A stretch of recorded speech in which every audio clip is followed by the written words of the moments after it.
worst possible thing you could say when you walk into a car dealership. I spent 5 years with Mercedes-Benz, 5 with General Motors, and the worst thing a person could say when they walk in is, if you could just get me to this payment, we got a deal. So your loan's probably still like 19, which means you got to pay to get out. You're upside down. It's called negative equity.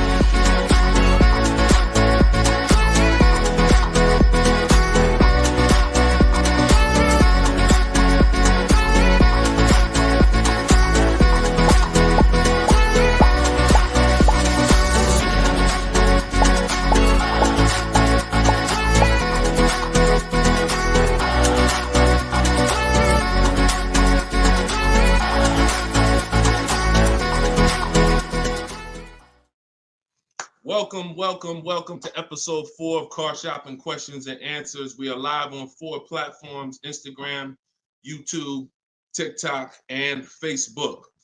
Okay, we already got people asking questions on TikTok. As you come in, we do these shows at 12. Hold on, I want to give my camera time to focus because I'm doing a lot of moving. We do these live shows, it'll focus in 1 second, at 12 p.m. and 3 p.m. Eastern time. Hold on, I'm out of focus. There we go. 12 p.m. and 3 p.m. Eastern time. Now, we broadcast these shows throughout the day because a lot of people can't make the live broadcast. You want to tell your friends about it. If this is your first time with us, you've never been on a live with us before. Oh, wait, hold on. They're saying that hold on, can't hear. No sound. All right, hold on. Let's see. How about that? We're good on TikTok? Let me make sure we're good here on, give me a clear if we're clear on Facebook now. Give me a clear. We always got to do the housekeeping, y'all, and I need your help. Before we get busy, let me know audio is good. I see we're clear on TikTok. How are we on Instagram, on YouTube, on Facebook? All right, perfect. I see the thumbs up just came through. Okay, so this is episode 4. We do these live shows 12 p.m. Eastern time and 3 p.m. Eastern time. So you'll see the broadcast throughout the day, but if you want to actually be live with us, then you want to join us on any of the 4 platforms at one of those 2 times: Monday, Tuesday, Thursday, and Friday. So we are live. My name is Deshone the Auto Advisor. I am the author of the digital book, Cars from Home, 7 Steps to Saving Time, Money, and Avoiding Dealerships. You can get your copy for 75% off during the show over the next 30 minutes in my TikTok bio, in my Instagram bio, or I'm going to put the banner up here. You can go to deshonsbook.com. We have a link in the comment. We have a comment link in the comment section. So I want you to start typing your questions. We get very, very busy. Have your notes ready. Be ready to unlearn what you've learned about cars, because we get below market deals, and that should be your only mission when you are car shopping, is to get below market deals. All right. Now, one thing that I want to discuss. Okay, matter of fact, let's go. Go ahead, throw that up. Let's go to Frankie's question. So this is from TikTok. Can you please give me the percentage breakdown on leases again? Okay. The 1% rule has been around since probably before I ever even got into the car business. The 1% rule says that if your lease payment is 1% of the MSRP, or less, you stole a car. No down payment. So I had a 2018 Jeep Grand Cherokee. It was a $35,000 vehicle. My lease payment was $330 a month. That was under 1%.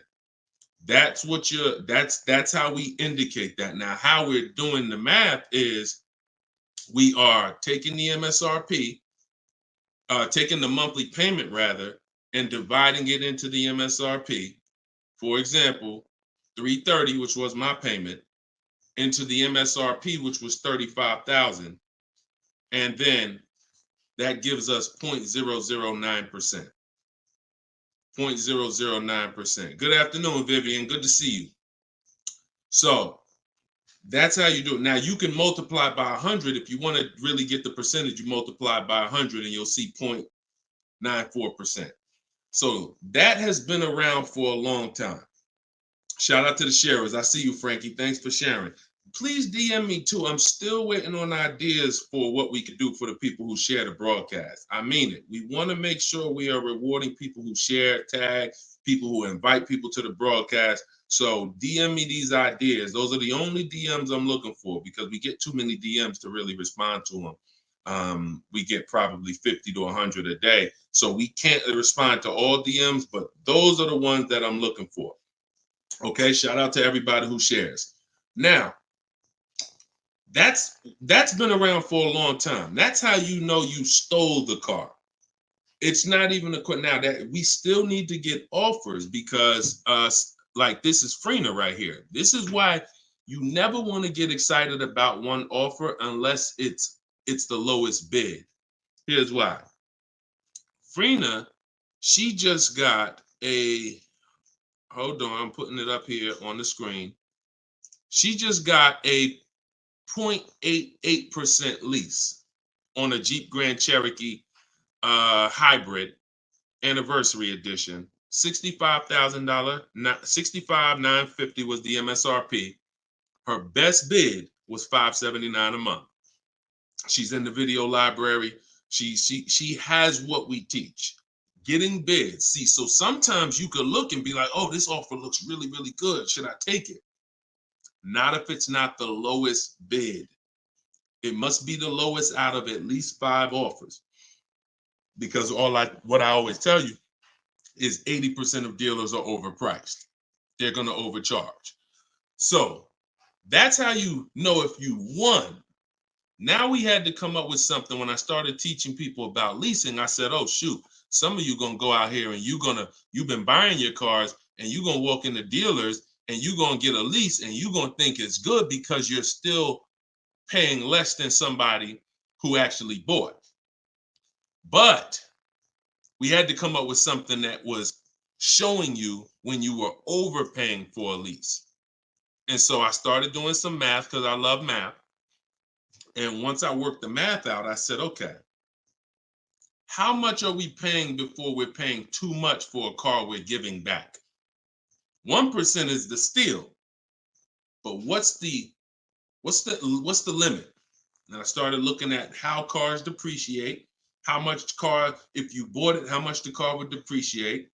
And I came up with 1.5%. So when we look at the same vehicle that is, let's say a $40,000 vehicle, for example, 1% is $400 a month or less. 1.5% is $600 a month. Now, what you look at is the total you're paying over the 3-year lease. 600 times 36 months, that's 21.6.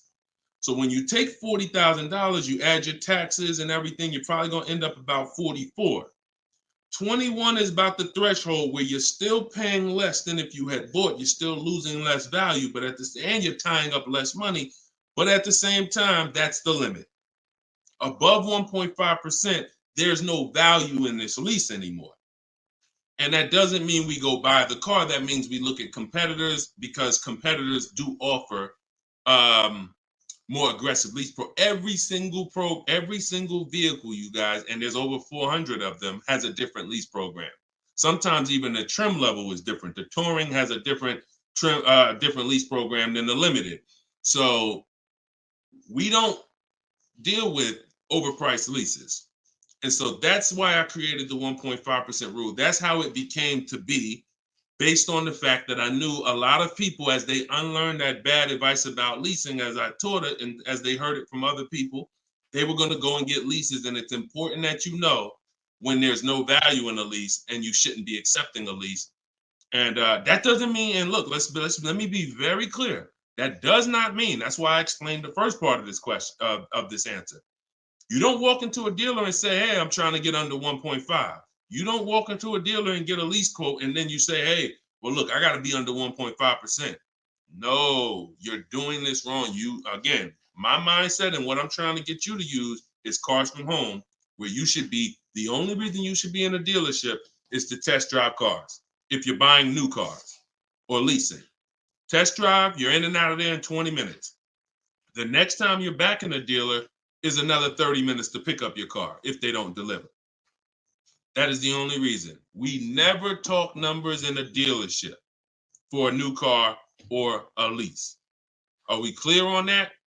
These are rules where it's like, if you want to use what I teach, and I want you to use it so that you can get the results that Frina got, that Danielle got, that we've worked with over 8,000 people in the last since 2021. I want you getting those results. And in order to get them, you got to know what the boundaries are. Deshone says we never talk numbers in the dealership because you have no leverage there. Your leverage is at home, in control, communicating with multiple dealers, and where you can't get emotional. Okay? Clear? So that's the 1% rule, and that's the 1.5% rule, Frankie. Great question. Okay, shoot the next one in, Dolan. Great question. All right, this is Tony on Facebook. And remember, look, y'all, we are live right now. So some of you have seen the rebroadcast, and you're like, Deshone, okay, this is 3 p.m., 12 p.m., we're live. Okay, so this is the time to ask your questions. You're not watching the rebroadcast, and this is also the time to tag a friend and make sure they're here so they can get their questions answered. Shout out to the sharers. And could y'all keep tapping the screen on TikTok and running those likes up? This gets TikTok's attention and gets more people over here because we got to do this together. All right, Tony from Facebook says, hi, my lease is up in a month. I wrote to get 3 quotes from dealers. I only got 1. That's normal. The other 2 are taking their time. That's normal. I have a third-party restriction. Should I wait for the other 2 quotes or just run with the 1 quote? I never run with a 1 quote, and I get 5 quotes. So you're mentioning 3. I never mentioned 3. 80%, again, a lot of what we're talking about, y'all, is math. I'm unfortunate where I have the data. I got probably 5,000-6,000 people who have my book. We probably got close to 2,000 people in the Cars from Home library in my coaching program. That's a lot of data to prove that it's 80% that are overpriced. That's 4 out of 5. So the reason why we must get 5 quotes is because 4 are overpriced. So 3, not enough. Now, if you're doing this manually, this is still easier than you walking into a dealer doing it by phone. But at the same time, I do online. I go to their website. We are connecting with dealers through their website. You don't want to do this with third-party websites that say, hey, we could connect you with multiple dealers. You don't want that because now they're trying to sell your information to the dealers, and this is not what you want to do. You want to create a Gmail account specifically for shopping. We go to 25 dealers' websites. In my book, I link you to all the dealers so that you can just put in the zip code, and then it'll pull up all the dealers around you for every brand. But you can do this yourself. You can go there and you can actually you go to each dealer's websites. We do a copy and paste message. I have a template that I use that the people who follow my stuff use. And the template you need to tell them exactly what you want and what you're open to. Colors wise, this is why we build our car. We always build our car, go to the website, build the car, because we tell them exactly what we want and what we're open to. This takes us 20 minutes to contact 25 dealers online, copy and paste. We're telling them what we're looking for. Hey, these are the colors I'm open to, blue, black, or silver. These are the trim levels I'm open to, limited or touring. We're telling them this is these are the package. These are my must-haves. I need the big sunroof. All of that has to go in to it's not that you're not car shopping online. You're just now you're car shopping against people who their job is to make money.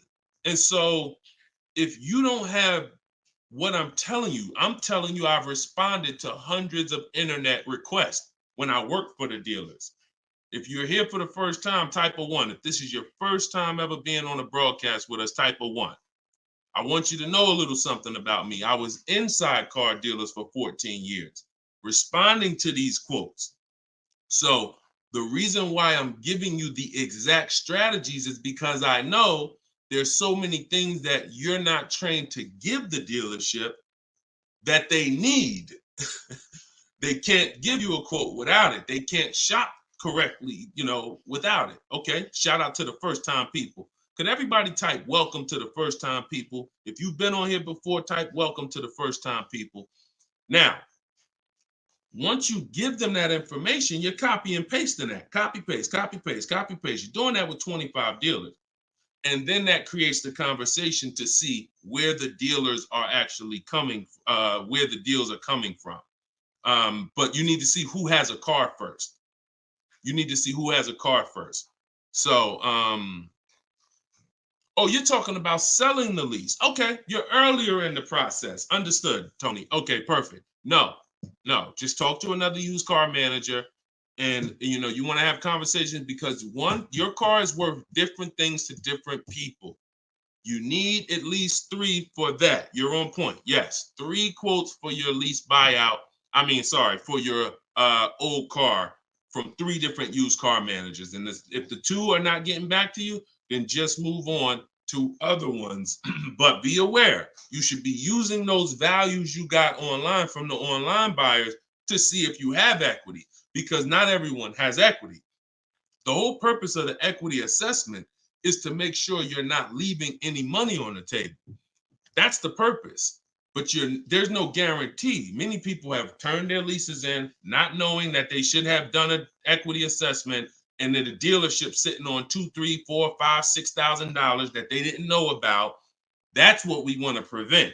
So if you do those offers and you see you have $3,000, $4,000 in equity, now that's when you bring it here. If you do those offers and you're at a break even or $1,000, then that's not always worth it, because those used car managers are not going to match the highest offer. So be aware of that. But if you have equity there, then yeah, 3 used car managers, that's how you make a move. Okay? Fight for your money. This is your money. If you end up making $1,500 out the deal even, and it took you 2 hours, where do you make $750 an hour at? $750 an hour. So this is your money. And if you don't fight for your money, someone else will definitely cash the check. All right? Tyler said, send the next one in. Tyler said, F&I director here in Houston of 2 large stores. Your content is great. I appreciate you, Tyler. This is the 20% right here. See, the 20% can always admit when we're doing something to help the market. The 80% will come on here and be like, oh man, this guy couldn't make it in the car business. Now he's teaching. All right, go ahead. Shoot the next one up, Dolan. This one's from Facebook. What's up, John? Instagram, y'all not typing enough questions. And Instagram, just so you know, the easiest platform to share on is Instagram, because you hit that little arrow, it looks like a paper plane, and it'll let you go down your Instagram friend list and send this broadcast out to probably 10, 15, 20 people. Okay? Don't cheat your friends. All right? Shout out to the sharers. John from Facebook says, is it hard to purchase with a charge-off on credit 3 years old? So everyone who has credit issues should be following Shonda Martin. She's on all the platforms, Road to 750 plus.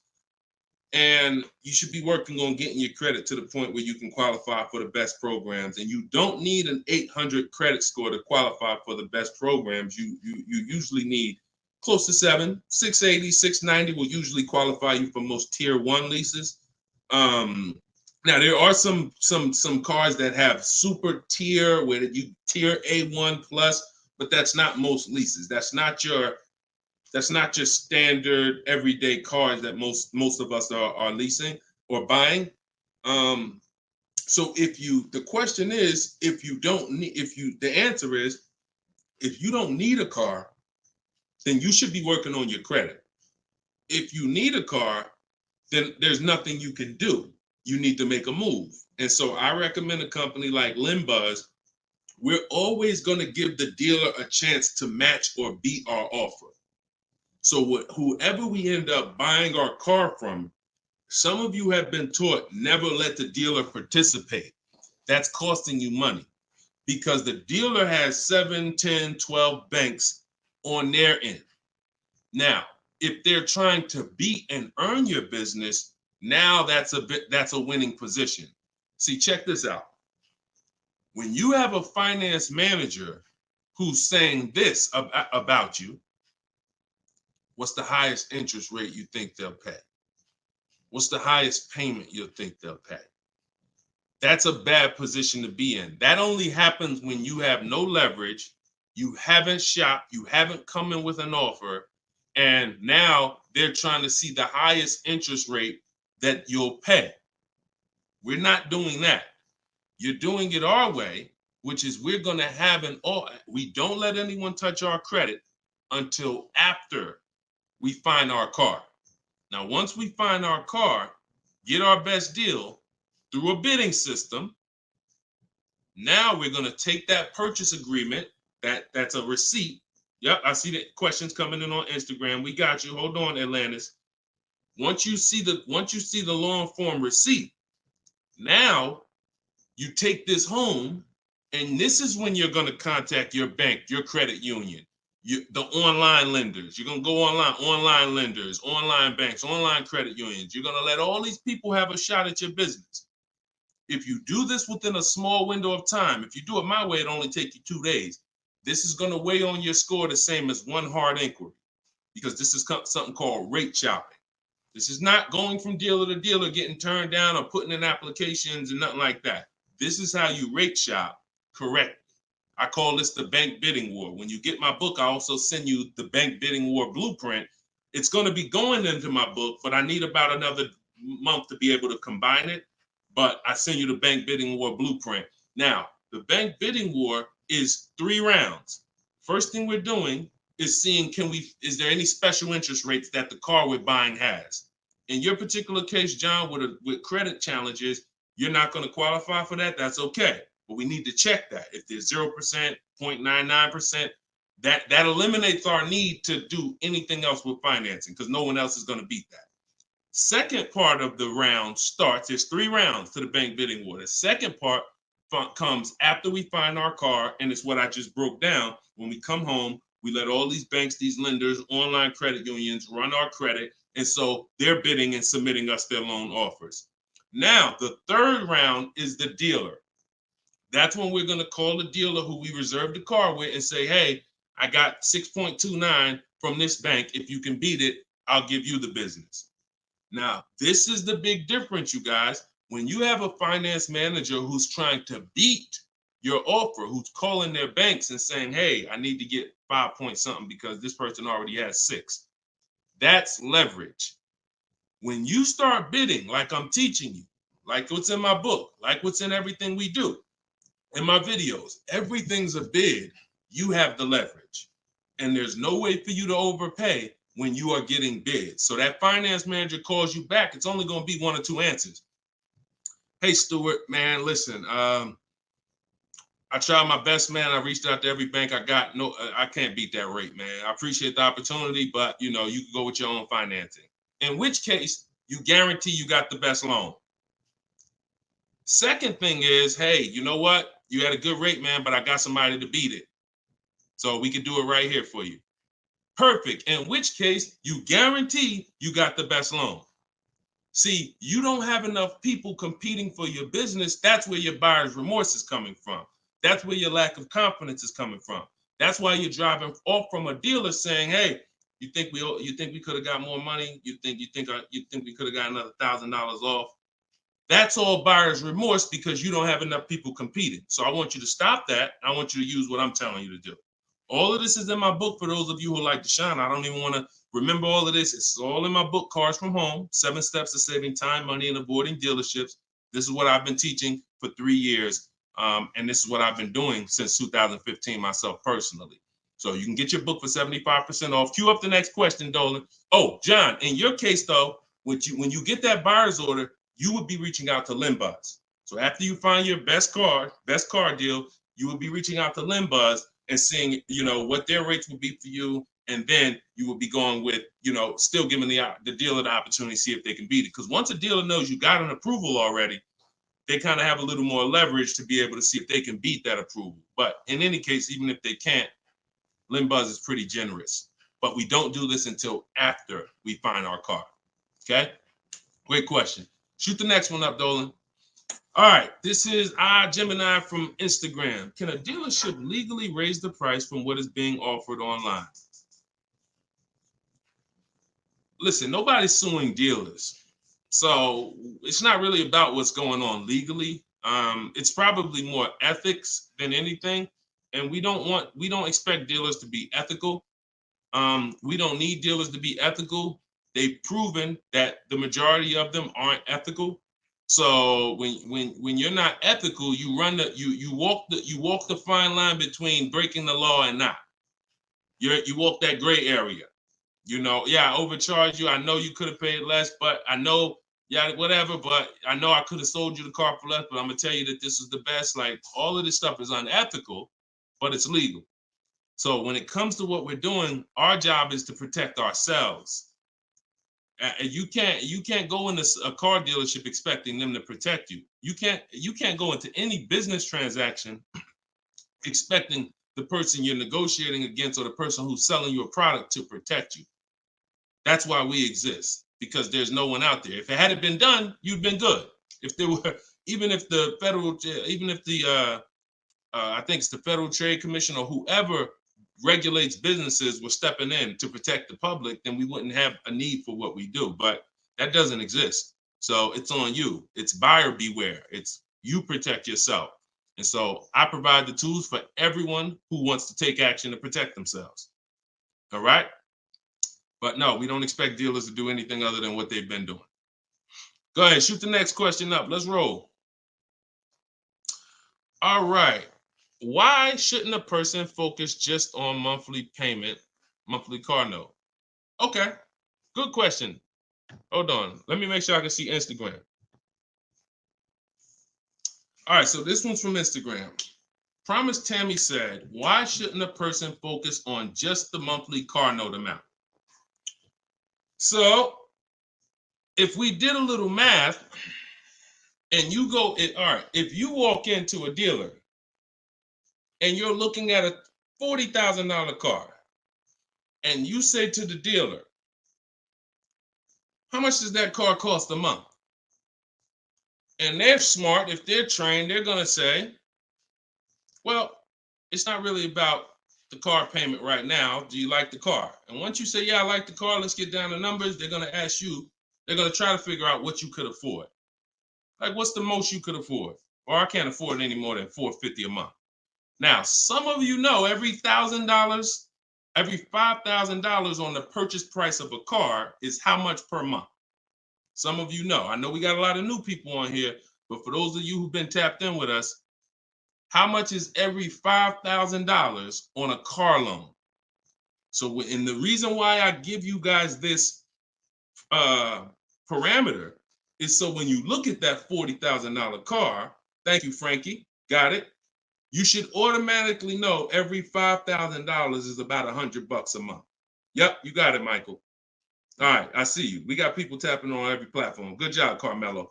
So the reason why, see, those of you who focus on just the car payment, you are some of the people who the 80% of dealers are going to manipulate the most and make the most money on. Because when you come in, if you don't realize that that $40,000 car is in no way close to $450 a month, now you have someone who's going to try to manipulate the loan to make that car $450 a month somehow. Now, it's usually going to end with you having a super long loan. So I've had people come to me years ago, friends that would say, Deshone, what you think about this deal? I say, man, let me look at the paperwork. And I see, man, you know the loan is 96 months? Nah, man, I didn't even know that. Yeah, the loan is 96 months. What is that, 8 years? 84 months is 7 years, 96 months is 8 years. So you're out the door at an 8-year loan. Now, I'm not going to assume you know why that's bad. So I'll say that an 8-year loan leads to too much interest, and it's what it is, because if they got you an 8-year loan, it's certainly at a high interest rate, because banks know that those loans, people who need 8-year loans, are risky. People who need 8-year loan, they got to protect themselves because typically the car may have problems in the long run. When you go down, see the whole point with a shorter loan, 5-6 years. Some people want to be conservative. You take 4 years, but you want that car paid off by the time maintenance comes, by the time repairs start being needed, because cars need repairs every now and then. So you want the car paid off. They know that if we give this person an 8-year loan, typically they're probably gonna have issues around year 7, year 6, even depending on the age of the car. So the length of loan, I teach something called the rule of 72 and the 10th birthday. I will not in any way co-sign anyone getting a loan longer than 72 months, which is 6 years, because we don't have, see, what's the longest loan, a mortgage that any of you would take? Let's keep a real fast dialogue going. All of this is to really answer the question that Tammy's asking, which a lot of other people have. So we need to indicate why this makes a difference. The longest mortgage most of you are going to take is 30 years.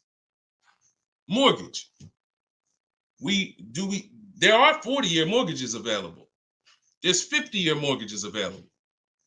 No one on here said, yo, I do a 50-year mortgage. Why? Because we already know inherently anything longer than 30, that means we can't afford this house. That means we're looking at the wrong house.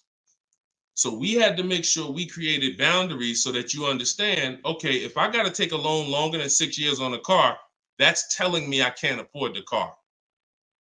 So once I get my best price, I should already be able to afford that car with a 6-year loan or less. And I combine that with the 10th birthday. So when you look at your car, you should have your car paid off by the 10th birthday. You're taking a lot of risk if you got a loan on the car past its 10th birthday. A lot of the times I was in a dealership, people came in with problems, big repairs, and they still had car payments. Car's 10 years old, 11 years old, and they still got car payments. You could run the risk of being in trouble because that car could be in the shop. Some of you have experienced this. Car's in the shop and you still got a monthly payment due every month. Now, this is disaster, and that's what we're trying to prevent. That's why we don't focus on the monthly payment. When we're purchasing a car, we are only focused on the price of the car. We need to, before we even think about monthly payment, how about this? We need to make sure we're getting the car for the lowest price possible. Because some people go in and like, hey, the car's 40 grand. Well, what if another dealer will sell it to me for 35? Once I get the lowest price, then I'm concerned with what my monthly payment is going to be. So there's steps to this. But yeah, don't focus on monthly payment and just stay committed to what we're teaching, and you'll learn and you'll see why, even more information of why that's bad. But we want you to understand the numbers. Okay? Typically, you focus on monthly payments, you don't quite understand the numbers, but you will. All right, this one's from TikTok. Can you give us some tips about co-signing? Ooh, I have a very, very, very strict rule when it comes to co-signing. Now, some people, you're not going to like this. Some people will tell you this is bad advice.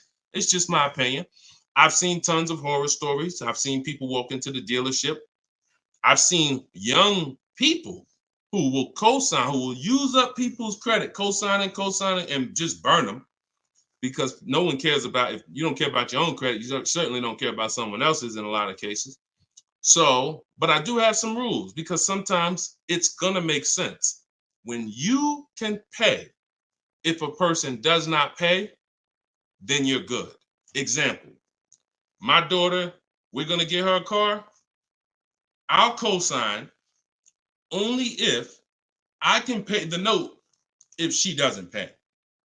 So let's say she's working, she's paying X amount per month, I'm co-signing, but if for example, she loses her job, anything happens, I can pay if she doesn't pay. That could be for the spouse. If they don't pay, I will pay it. As long as that's the rule, then you're protecting yourself, because where you get in trouble at is if you can't pay, if they don't pay. He told me he was going to pay it. He's missed 2 payments. Your credit doesn't get, no, they don't care. So you got to be willing to say that. This has to be a person that I'm willing to pay if they don't pay. That means I got to have that type of relationship with them. Or if I can't pay, if they don't pay, I'm not co-signing, because I cannot depend on things that will go wrong. Life will happen.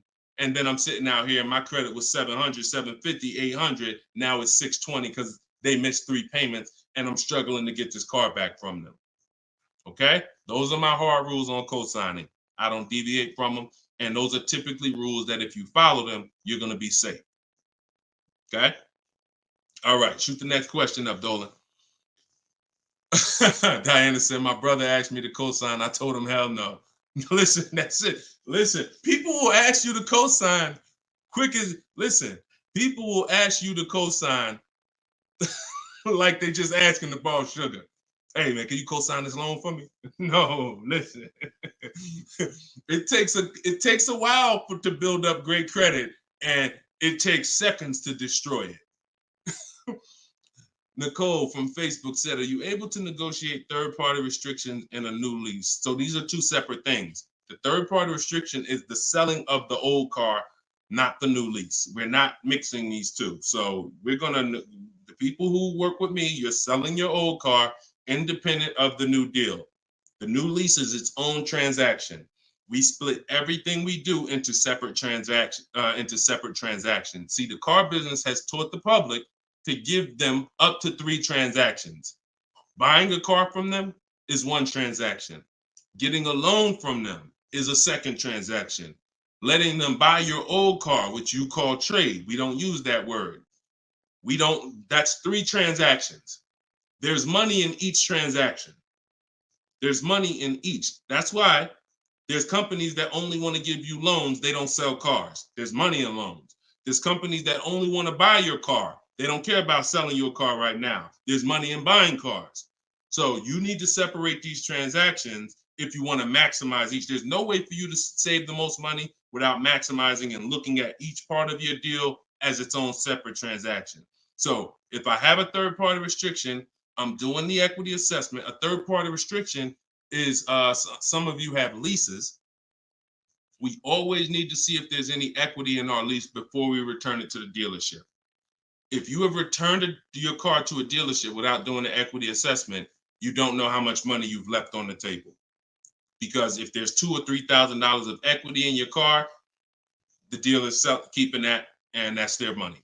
So, or the bank's keeping it when they sell it, that's their money. It's probably the dealer will find a way to buy it, and it's their money. So when we look at an equity assessment, we're going to do it at all times. Now, there's no guarantee we have equity, but we want to guarantee we're not leaving equity on the table. And so a third-party restriction doesn't mean you can't sell a lease. Who didn't know you could sell a lease? Type a question mark. If that's new to you, this is your first time hearing this, you've been leasing, and you're like, Deshone, I never heard about selling leases. I had no idea this was a thing. Type a question mark if this is your first time hearing that you could sell a lease. Okay. Fish Guy Rodney. Okay.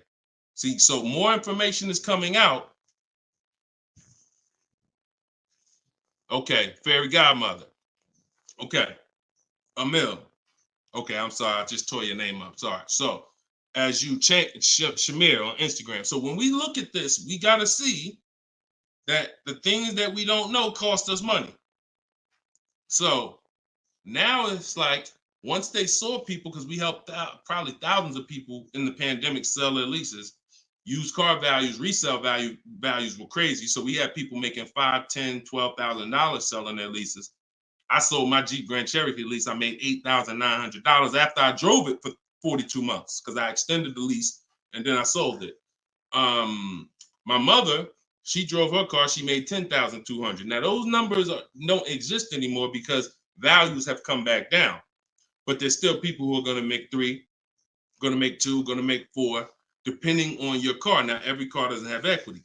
But when it comes to the third-party restriction, they don't say you can't sell. They limit who you can sell to. You must sell to a local used car dealer.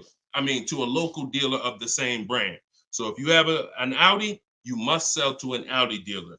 We are still going to get bids. We're going to get at least 3 bids from used car managers at Audi dealers because your car is not worth the same thing to every dealership.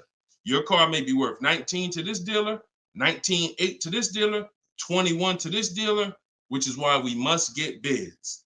Y'all gonna hear me say that word. Your favorite word, if you stick around and you use what I'm teaching, when you start mastering my strategies, your favorite words are gonna be bids, multiple offers, because that's how we save all the money. So okay, so that has to be handled, Nicole, separately. The selling of your car, the who I'm gonna sell that car to, you find that person first. Then you go shop for your replacement car. And then once you go sign that deal, you sell the car, you do it the same day, and you maximize both transactions.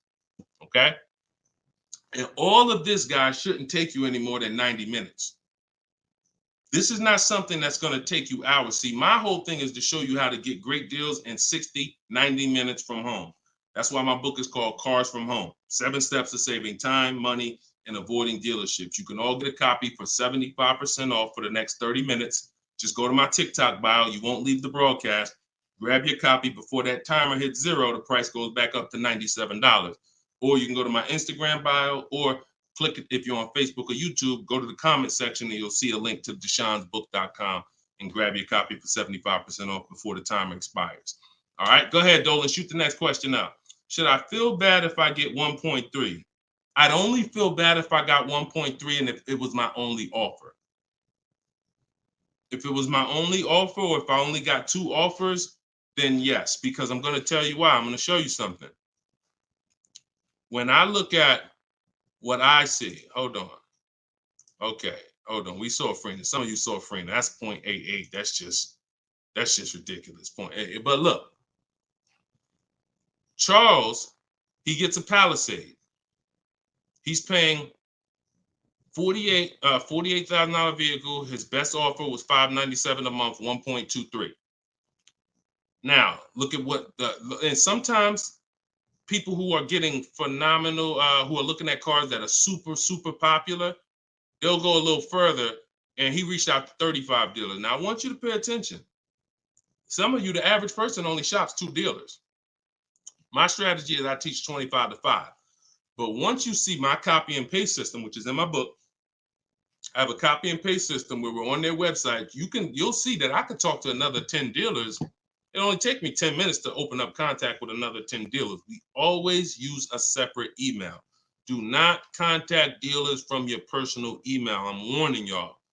It's not going to work. You're trying to go through your work email, and then you got your personal stuff, and then you're seeing the car dealers. Don't do it. Create a separate Google email, and that's how we do it. So he said, I reached out to 3,500 dealers, got 10 quotes back. So that $597 a month, 1.23 is the best out of 10. So so I always tell you, when you do it right, you're going to see offers that are $150 to $200 a month more. That's when you know you've exposed the 80%, and that's when you know you shop the right way. If you don't see that type of spread minimum, you haven't shopped enough offers. So that's the only time I would feel bad, GKA, is if I didn't get at least 5 quotes, because I don't know if 1.3 was the best. I'm gonna tell you a funny story too, because Freena's in our coaching program, and Freena reached out and she said she was looking at a Jeep Grand Cherokee. Get ready for the next question, but I'm gonna tell y'all, I want to hammer this home so y'all understand the importance of multiple offers and you don't get lazy, because the things I'm telling you might take another 30 minutes, 40 minutes, and they save your family $3,000. You can't put a price on. Well, you can put a price on that. So Freena was shopping for a Jeep Grand Cherokee Limited. She comes to the group and she said, Deshone, this was the best offer on a Jeep Grand Cherokee Limited. It was like 1.2 and change. But she said, the guy that made me this offer said he has this 4XE. It's a hybrid. And he said he could actually do better on that one. She said, what do you think he told me what it would be. It would drop the price here. I said, if you're open to that, then you need to run your quotes again and get 5 more offers on that vehicle, because it may have a better lease program, in which case you need to open it up again. She opened it up again. That's how she got her 0.88% lease. So if she would have just said, well, this guy is getting me 1.1, I'm gonna just take that, then she never would have found a 0.88. multiple offers. That's probably $100 a month difference than what the last offer, $100 a month times 36 months on this lease. You're talking about $3,600. And she did it in minutes. Once y'all learn how to do this, it's minutes. This is not hours. I'm not spending more than 60 minutes on shopping for a car. Now, that doesn't mean I'm not spending time to decide what I want. But once I decide what I want, once you know what you want, 60 to 90 minutes to get the best deal. That's it. All right, shoot the next one up, Dolan. Keep the questions coming, y'all. We are live every day at 3 p.m. Eastern time. Well, not every day. Monday, Tuesday, Wednesday, Thursday, and Friday. Monday, Tuesday, Thursday, and Friday at noon and 3 p.m. So this is our live show. Okay. Throughout the day, though, you may see a broadcast and you'll know, okay, you'll still be able to get value because most of the people who are asking the questions on here are asking the same questions you would have asked. So go ahead, Dolan, shoot it out. This is Raymond from YouTube. How do you structure a lease? So the first thing you want to do is look at the car you're thinking about leasing. And we like to use a 1.25% formula estimate to see if we should be even looking at that car. Okay. So if I'm looking at a car that's $40,000, I'm doing a 1.25% estimate. I'm multiplying it by 0.0125. And then I'm going to see, 40,000. I'm multiplying that by 0.0125, and that comes out to 500. So that's going to tell me if I'm looking to be at 300, that's not the car that I'm going to be looking for in most cases. Now, we don't know if the best deal is going to be 1.25, but we're trying to estimate based on a bad deal is above 1.5. Anything above 1.5, we're overpaying for our lease. No money down. Money down comes later. Now a steal is 1.1%. So I teach something in my book. It's called 1% is the steal. Between 1% and 1.5% is the deal. And then above 1.5% is time to chill. We don't do that.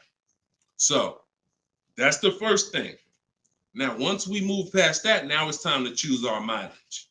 So we're going to look at our lifestyle. We're going to see how much we drive to work, how much we're going to be driving the car. And once we come up with that, you're just doing some simple calculations. What's your round trip to work? 10 miles. How many days a week? 5 days. Okay, that's 500 miles a month. That's if you do the math. Let's say your trip to work is 20 miles round trip, and you do that 5 days a week. You're doing 100 miles a week to work. Times 52 weeks of the year, that's 5,200 miles. So I walk you through this in my book, but this is simple. 5,200 miles, and then you say, okay, well, I like to do a little leisure. I like to take a little trip down here. I go fishing, 1,000 miles away, blah, blah, blah, blah. So you're calculating what you're going to do.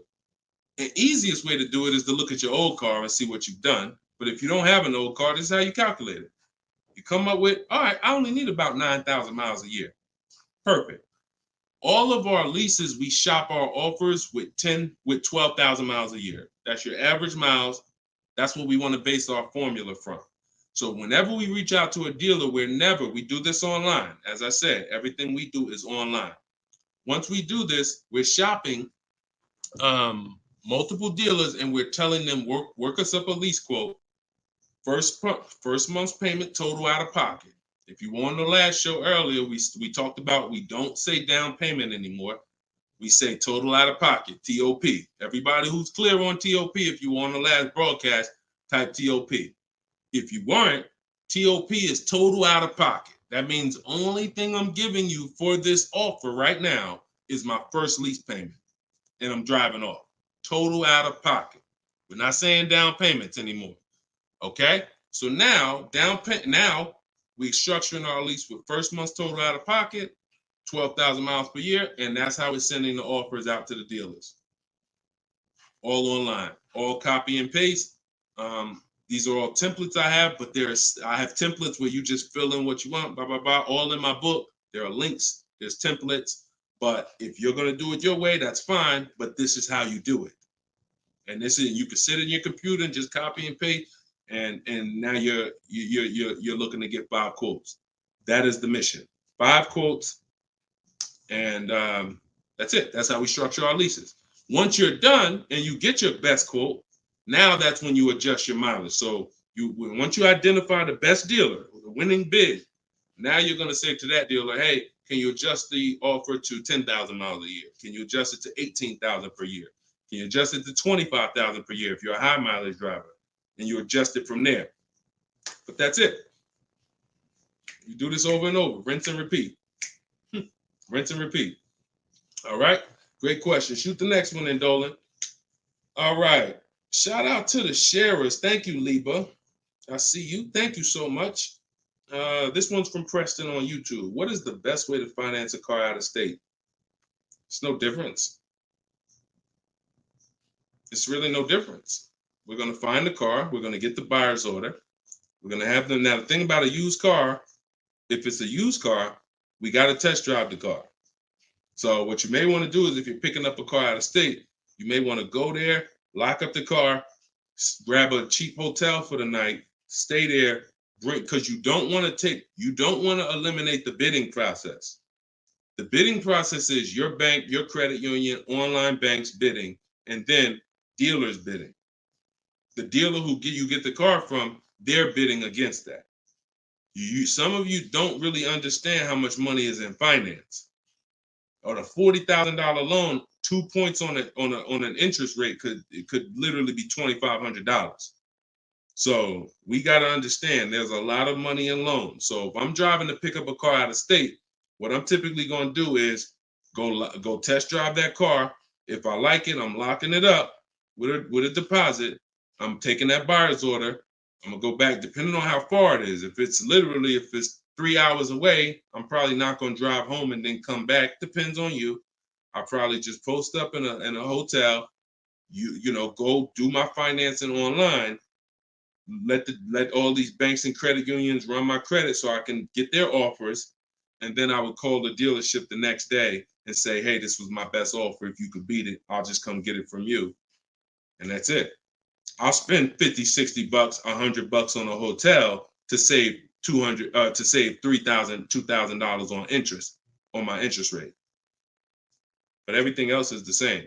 So we can't be scared to go out of state. If many of you who are using what I'm teaching, you're going to see. Look at Eddie. Who was Eddie who drove?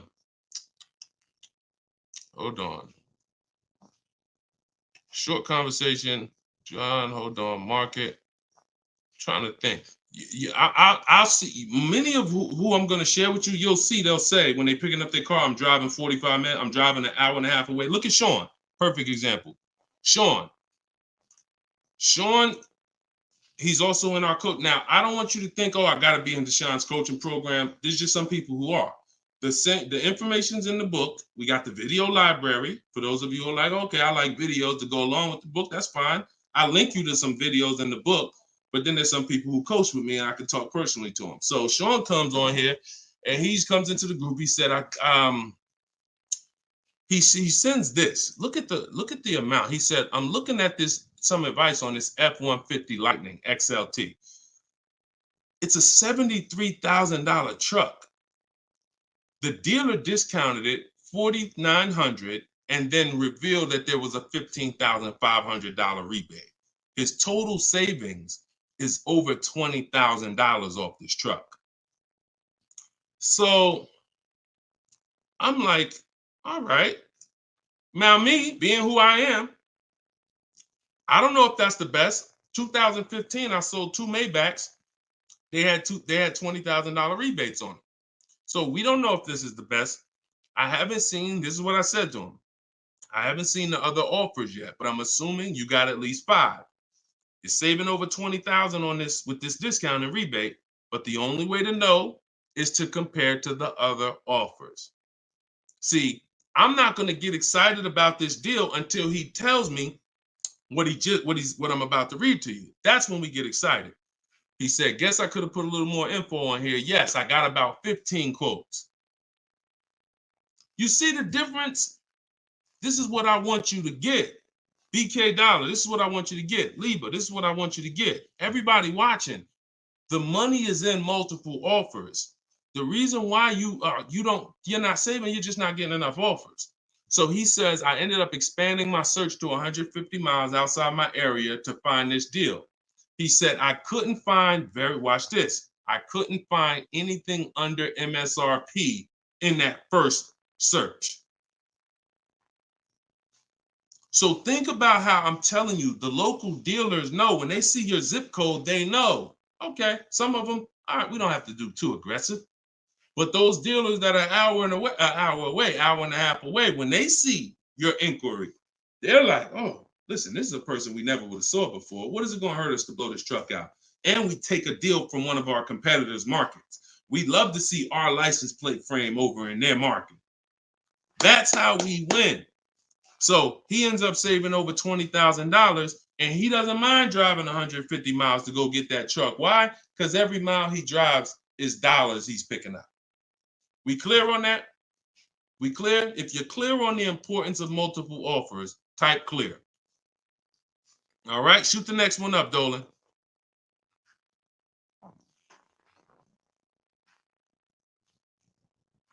Okay, this one's from Instagram. Atlanta's Black Gabriel, or Gabrielle. I think it's Gabriel, my fault. So, in the market for a new Chevy or used Chevy Malibu, what's the best route, leasing or financing? How many years are you keeping the car? If the answer is 8, then you should be buying. If it's at least 8.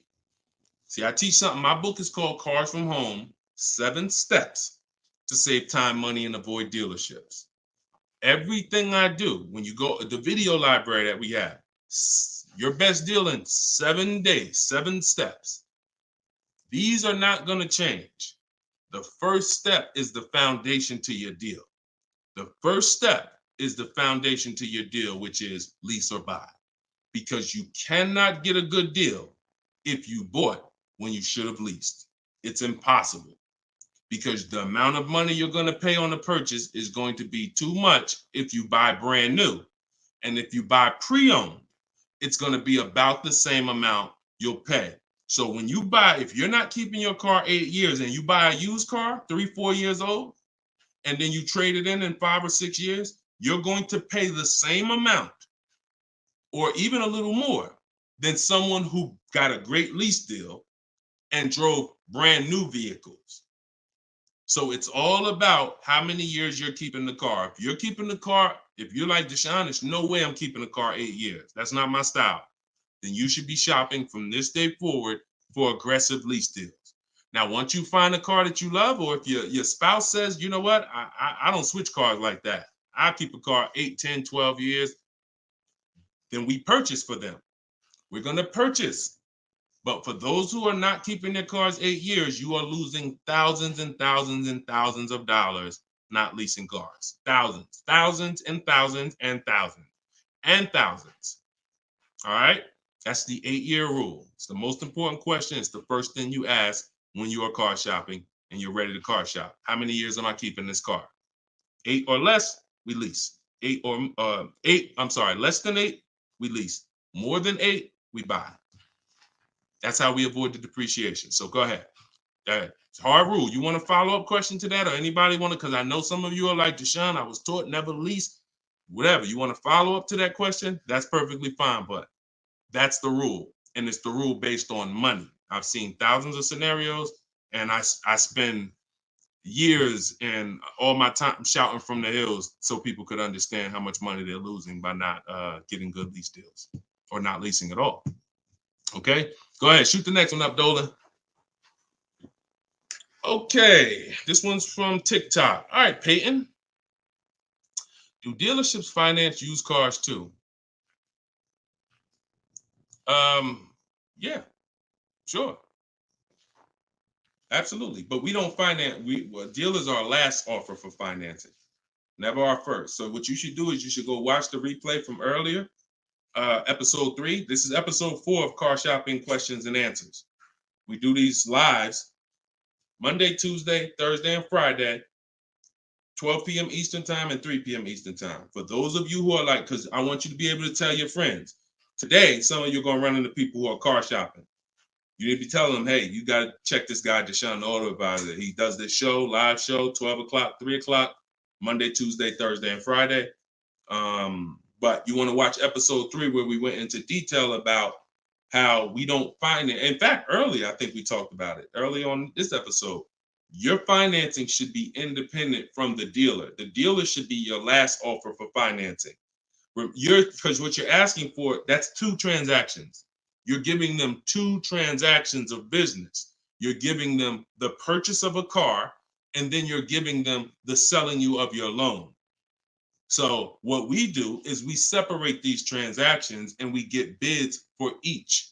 So the only way I'm dealing with a dealer, the only way you're going to be dealing with a dealer is if they've won the bid, which means if I'm looking for a used car, you won the bid out of all the used cars.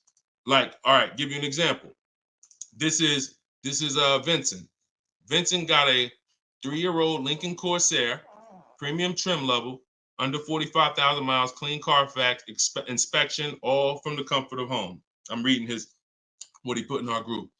He was targeting to find a discount of 30 to 35% from the MSRP. This is something that no one is teaching you guys about what you need when you're purchasing a used car. If you're going to be purchasing a used car in the future or your next car, or if you bought a used car in the past, type the letter U. Type the letter U. If you're going to be purchasing a used car, or if you have purchased a used car in the past, I'm about to give you something that you have never heard before, but it is no way for you to know you got a great deal until you start talking the way Brandon talks here. You notice he said 30, he was targeting to find something 30 to 35% from the MSRP. In order for us to know, I see you, Shelby. I see you, Emma. I see you, Katarina. I see you, Raymond. Okay, perfect. Atlanta's Black Gate. All right, a lot of people. Okay, so when you are shopping for a used car, let me tell you a story, give you an example, all right? So I was shopping for my pre-owned Infiniti truck 3 months, a little over a year ago. I narrowed it down to 3. Now, I narrowed it down based on title history, service records, accident history. We talked about this in the last episode, episode 4. Title history, service record, episode 3 rather. You can see it on YouTube. And if you're on YouTube, please make sure you subscribe and please hit the like button. It matters because that shows the algorithm that we talking business over here, that more people need to be here. So when I narrowed this down now I get to I think I narrowed it down to my top 4. They were all white. They were all within 30, they're all within $1,500 of each other. Now, here's the problem. This is where it gets complex for you. Because I'm looking at one that they're asking 30,000 and change, one they're asking 31,000, one they're asking 31,800. You know, they're all within $1,500, $2,000 of each other. Similar miles. On the outside, they all look similar. Without knowing, I created something called the true value percentage. What is the true value percentage? It's not what the website says is a good deal. It's the percentage off of what the vehicle was when it was brand new. So I pulled the window sticker for each of these vehicles. I pulled the window sticker, and what do I see? Now I teach you how to do this in my book. I teach you this entire process, but I'm walking you through it. Exactly. I pull the window sticker. You can get it from Carfax, depending on if Carfax has a deal with that manufacturer. Carfax has window stickers. Now, what do I see? One car is 46,000 when it was brand new. Now they're asking 31 and change. Okay. One car is 48 when it was brand new. They're asking 31 and change. One car was 52 and one car was 54.5. That's the one I got. So you see how in one instance we were confused. You would be confused. You sitting here like, yeah, Deshone, that's hard because they all look the same. They all similar price. How do we know? Once we find out the original MSRP, not only do we find out what the original equipment is that's in the vehicle, which is helpful. I wanted to know this is an Edition 30, got all these special features. That's helpful to know too. But more important than that even is to know that that car was a $54,500 car that they were asking $31,800 for, which means I got a 42% discount. That is something we created called the true value percentage. And that's how we make sure we choose the right used car when we're ready to pick the final one. This is what we do here, y'all. If you this is why, like, this is why we've been blessed, because God knows we're giving you the information you need to win with. So all of this is in my new book, Cars from Home, 7 Steps to Saving Time, Money, and Avoiding Dealerships. If you want it all in one place, you can watch the show. You can watch my free social media videos. I got hundreds of them. Or you can say, Deshone, I'm going to get this it's 75% off in my TikTok bio. It's normally $97, but you can get yours for 75% off. And you can get it in my Instagram bio, or if you're on Facebook or YouTube, click the comment section and click that button that says Deshone's book and get you 75% off for 30 minutes. After 30 minutes, price goes back to $97. So, all right, but that's the true value percentage. And these are the things that we never buy a used car ever without looking at the true value percentage. So when you saw what he said when he bought that Lincoln, as he was targeting to get something 30 to 35% off MSRP, and he ended up getting one for 43%. So that's what you need to know. Go ahead, shoot the next one up, Dolan. Great questions today. All right, Raymond on YouTube. Does it make sense to buy an existing lease? So when you're buying a lease, all you're doing is buying a used car. That's how you got to look at it. It's a used car. It's just, it may be your car. If you're buying your lease out, it's a very different. See, what I see most times is people want to buy their lease because they don't know how to shop. Because there's deals out here. We've been making deals since the pandemic. I started our video library. We started that in 2021, November. Middle of the pandemic, when people were paying ridiculous prices over with the 80%. They were cashing the biggest check they've ever cashed in their lives. Like in their lives, they were like, and we were getting deals all since then. Felicia came in. She was our first person in our program who got a BMW. She saved $1,950 January 2022. And so we when you get bids, you reveal. That's why we don't pay attention to nothing out there. I don't care what anyone says, what any dealer says does not matter to me. That does not matter, because I know that if we got deals all through the pandemic, oh, forget it. That's why this market, we're killing it even more. So, you know, if you're buying your lease because you're keeping it another 8 years, you say, man, Deshone, I used to lease, but you know what? I really want to buy something that I could keep for 8, 9, 10 years. Then sure, buy the lease. But if you're not doing that, then you're moving from a lease mindset, which is I'm driving great cars, brand new cars, always under warranty in most cases, latest and greatest features, low payments, pennies on a dollar compared to people buying. That's a whole value system. That's mindset right there. These are the people who are shopping for a lease. These are the benefits of leasing. And then you're moving and saying, all right, I'm going to buy a used car now. Very different, very different. So you got to be, you have to have had a change in mindset and goals to buy your lease and buy a used car. And it's never, what I see most times is people just don't know how to shop. When you use what I'm teaching you to shop, get 5 offers, you're going to see there's deals everywhere. Everywhere. Go ahead. Shoot the next one up, Dolan. You can't pay me to negotiate your lease, because I do this in 90 minutes and I'm teaching you to fish. You know, I've had people who used to buy cars from me. Hold on, keep that question up from Nicole, but I saw this person on TikTok. I'm not in the business I'm in the business of teaching people how to fish. So, you know, because what happens is you're building a trust in something. Like, if you're not willing to learn what it takes to do this in 90 minutes from home, like I'm teaching you, then you are the same type of person. That same mindset will lead you to go into dealers because you're just lazy and scared. Now, I'm not saying that's you. I'm warning you to not let that be you. I'm warning you you can't pay me enough.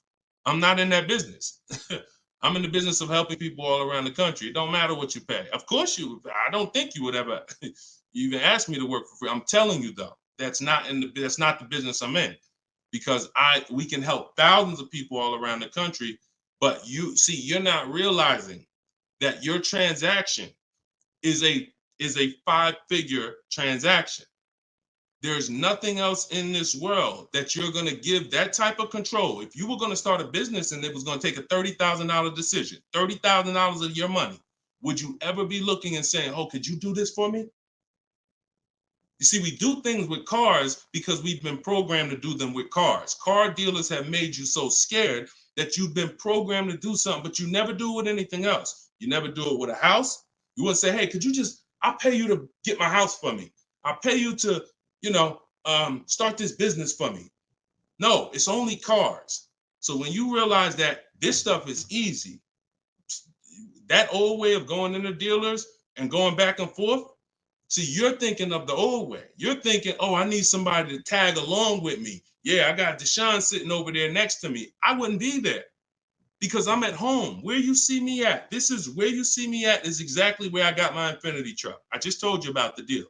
Where you see me at is exactly where I get my cars from. I sit right here, and all the people who got my Cars from Home book, who are in the Cars from Home video library, they're all right here. Some of them in the airport buying cars. Some of them at their desk at work making deals on cars.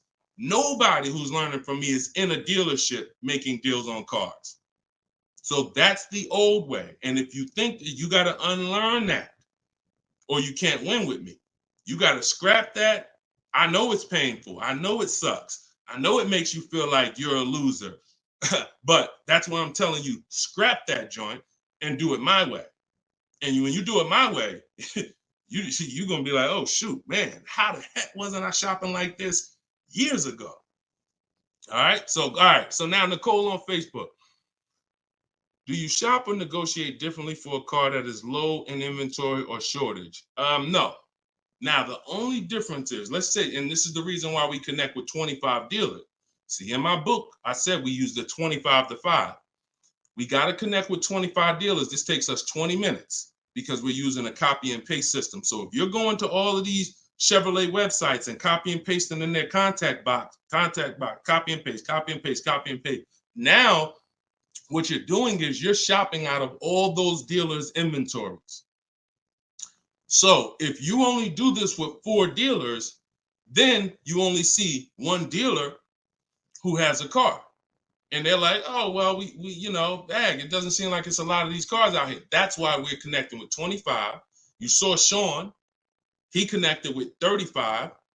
And so when we connect with these dealers, we're not just doing it to get bids. That's one reason. But we also know out of all these 25 dealers, probably 10 of them have a car that matches what I would want. And then I'm going to get 5 to 7 offers. So now let's just say we're at a mid period where the 2024s are sold out and the 2025 hasn't come in yet. Now what's going to happen is all of those dealers out of the 25, maybe 2 of them have a car, and they're going to tell you, you know what, you really need to order it. That's not because it's a low inventory. That's because you're usually in between model years, and the old one has sold out, and the new ones they're waiting for it to come in. But it doesn't change the way we shop. And sometimes we will order. If I'm purchasing, I'm more likely to order because I'll get bids, and then I'll take the car. But if I'm leasing, we're less likely to order because we don't know what the lease program is going to be. See, I could get a dealer that discounts the car for me $3,000. We had a person in our group, and they were getting a new BMW X4, the X4M, like the performance edition. We had a dealer, their best bid, the dealer was taking off $3,000 off MSRP. So, but the lease program is what we didn't know. And once the car came and they put the lease program on it, we saw that it was over 1.5%. So even at that discount, wow, we saved $3,000. Now, if she was purchasing it, that's a win. $3,000 off, beat everybody else. So I don't mind ordering if I'm purchasing. But on a lease, I'm less likely to order because I don't know what the lease program is going to be until the car gets here. Okay, but yeah, that the process doesn't change. It just we have little caveats based on on low inventory. Okay, process is the same. Nothing changes our 7-step process. Nothing. All right, go ahead, Dolan. Shoot the next one up. All right, great questions today. We got Jermaine, Facebook. So how do you transition out of a finance into a lease? Instagram, y'all not asking a lot of questions. All right, hold on. Get Blooming chosen one.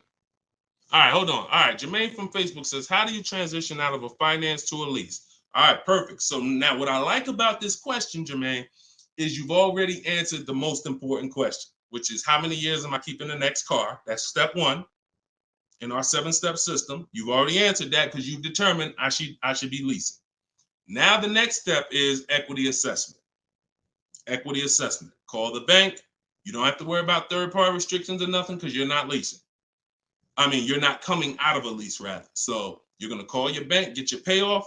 You're going to take 20 minutes, go on CarMax, Driveway, Carvana, Kelly's Blue Book Instant Cash Offer, AutoNation Sell My Car, Car Guru Sell My Car. Get those 6 offers. That's going to tell you if you have equity, break even, or if you have negative equity. That's your next step. Don't do anything else until you do that. Okay? See, we always have to account for our current asset before we start moving forward. What happens if he has $3,000 in equity? That means he has $3,000. He could either apply towards his next deal, or he could put that money in his bank account and, maybe he leases the next car with no money out of pocket. So equity assessment always comes even before we budget, before we plan our mileage, before we do anything. Equity assessment is what we do. All right.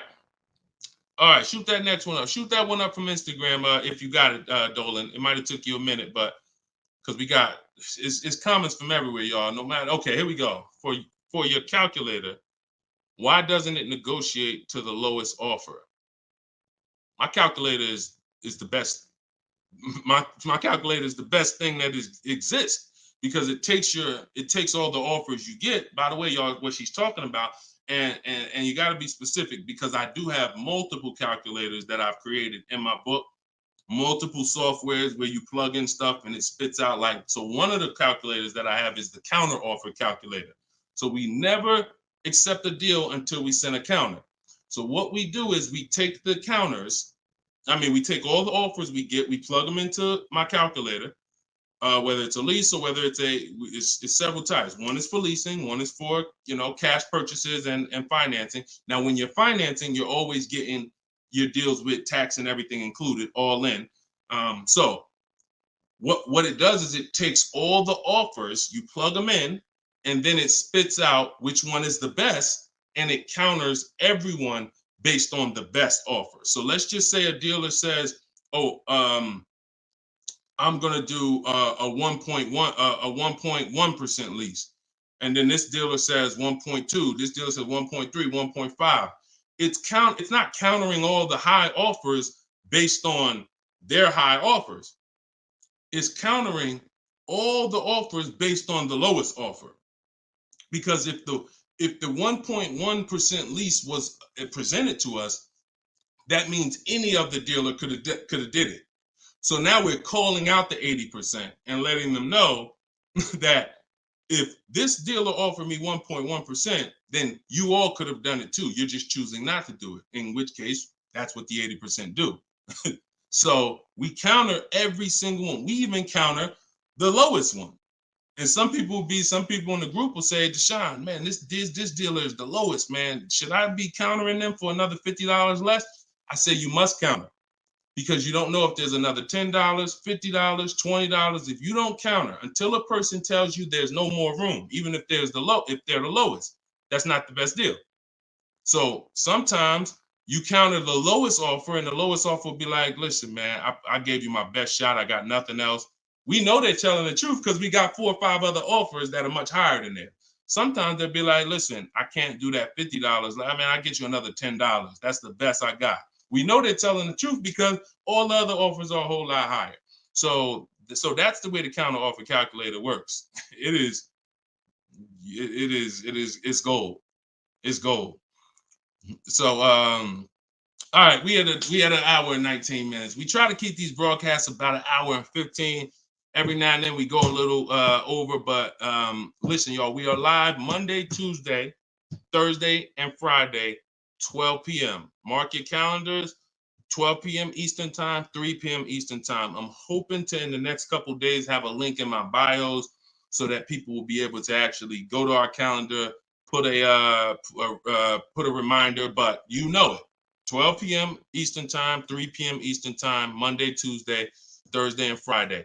And this whole broadcast is sponsored by, if you just jumped on, I'm the creator, I'm the author of the book, the digital book, Cars from Home, 7 Steps to Saving Time, Money, and Avoiding Dealerships. You can get it for 75% off. It's normally $97, but as long as you get there before the timer hits 0, you can get it for $24 in my TikTok bio, in my Instagram bio, or you could go to deshonesbook.com in the comment section on YouTube or Facebook, get your copy for 75% off. I'm also the creator of the Cars from Home video library, and I've coached over probably 1,500 people now since 2021. So we've been doing this. Everything I'm teaching you is proven. And I'm going to tell you, just like I tell my coaching students, when you get my book, see, I don't do questions and answers for my book, y'all. See, there's people who DM me. First of all, I don't even see DMs. The reason why I can't do question and answers because there's no other author that does it. So I make myself available probably more than anybody. But when you buy the book, trust the process. If you don't see me say do it, don't do it. Do everything I say do. I tell everybody, even if they're in my coaching programs, you must trust the process that I'm giving you, and you got to unlearn your old process. Don't even think about your old process. Use my process, and I'll lead you to where you want to be at. Guaranteed. All right, so get your copy. I will see y'all all on the next broadcast. Tell your friends. Welcome to the new followers. Welcome to the new subscribers on YouTube. I appreciate y'all. We'll be back for episode 5. God bless you.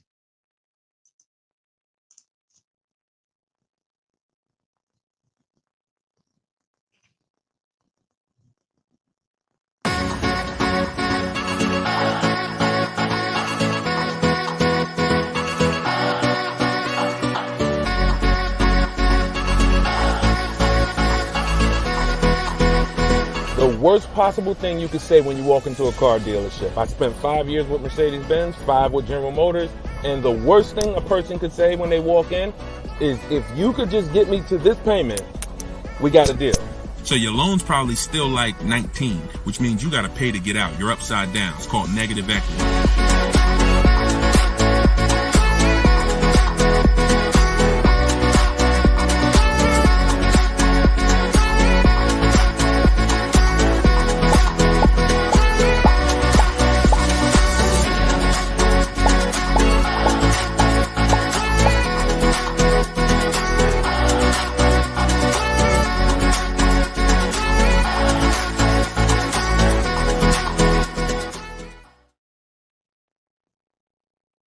What's going on? What's going on? Welcome everybody to Wednesday, 12 noon car shopping Q&A. This is episode 5. We do these live shows 12 p.m. We're not going to usually be doing Wednesday, but I said, you know what? Let's throw in a special 12 p.m. Wednesday. So we are actually live. I know some of you may watch the broadcast because we do rebroadcast these lives, but this is actually live, and we're going to be taking questions right now. So as you come in, if you could hit the share button and tag a friend. I'm just getting us up on TikTok right now. I got to make sure I keep people out who are under 18. So come on in. I'm going to share this. If you don't know me, if this is your first time seeing a show with me, type the number 1. Type the number 1 if this is your first time. Welcome back to people who have been here with us in the past or on previous shows. My name is Deshone the Auto Advisor. I spent 14 years in the car business, 5 years with Mercedes, 5 years with General Motors. And now what I do is I show people who want to learn how to car shop from home and how to save more money from home than they're ever going to save in a dealership. So I'm the author of the book, the digital book, Cars from Home, 7 Steps to Saving Time, Money, and Avoiding Dealerships. And I'm also the creator of the Cars from Home video library, which is a step-by-step video platform. But anyone who's on here for the next 30 minutes, you can get a copy of my new book, Cars from Home, in my TikTok bio at 75% off. It's normally $97, but for 30 minutes, you can get it in my TikTok bio for 75% off, Instagram bio for 75% off.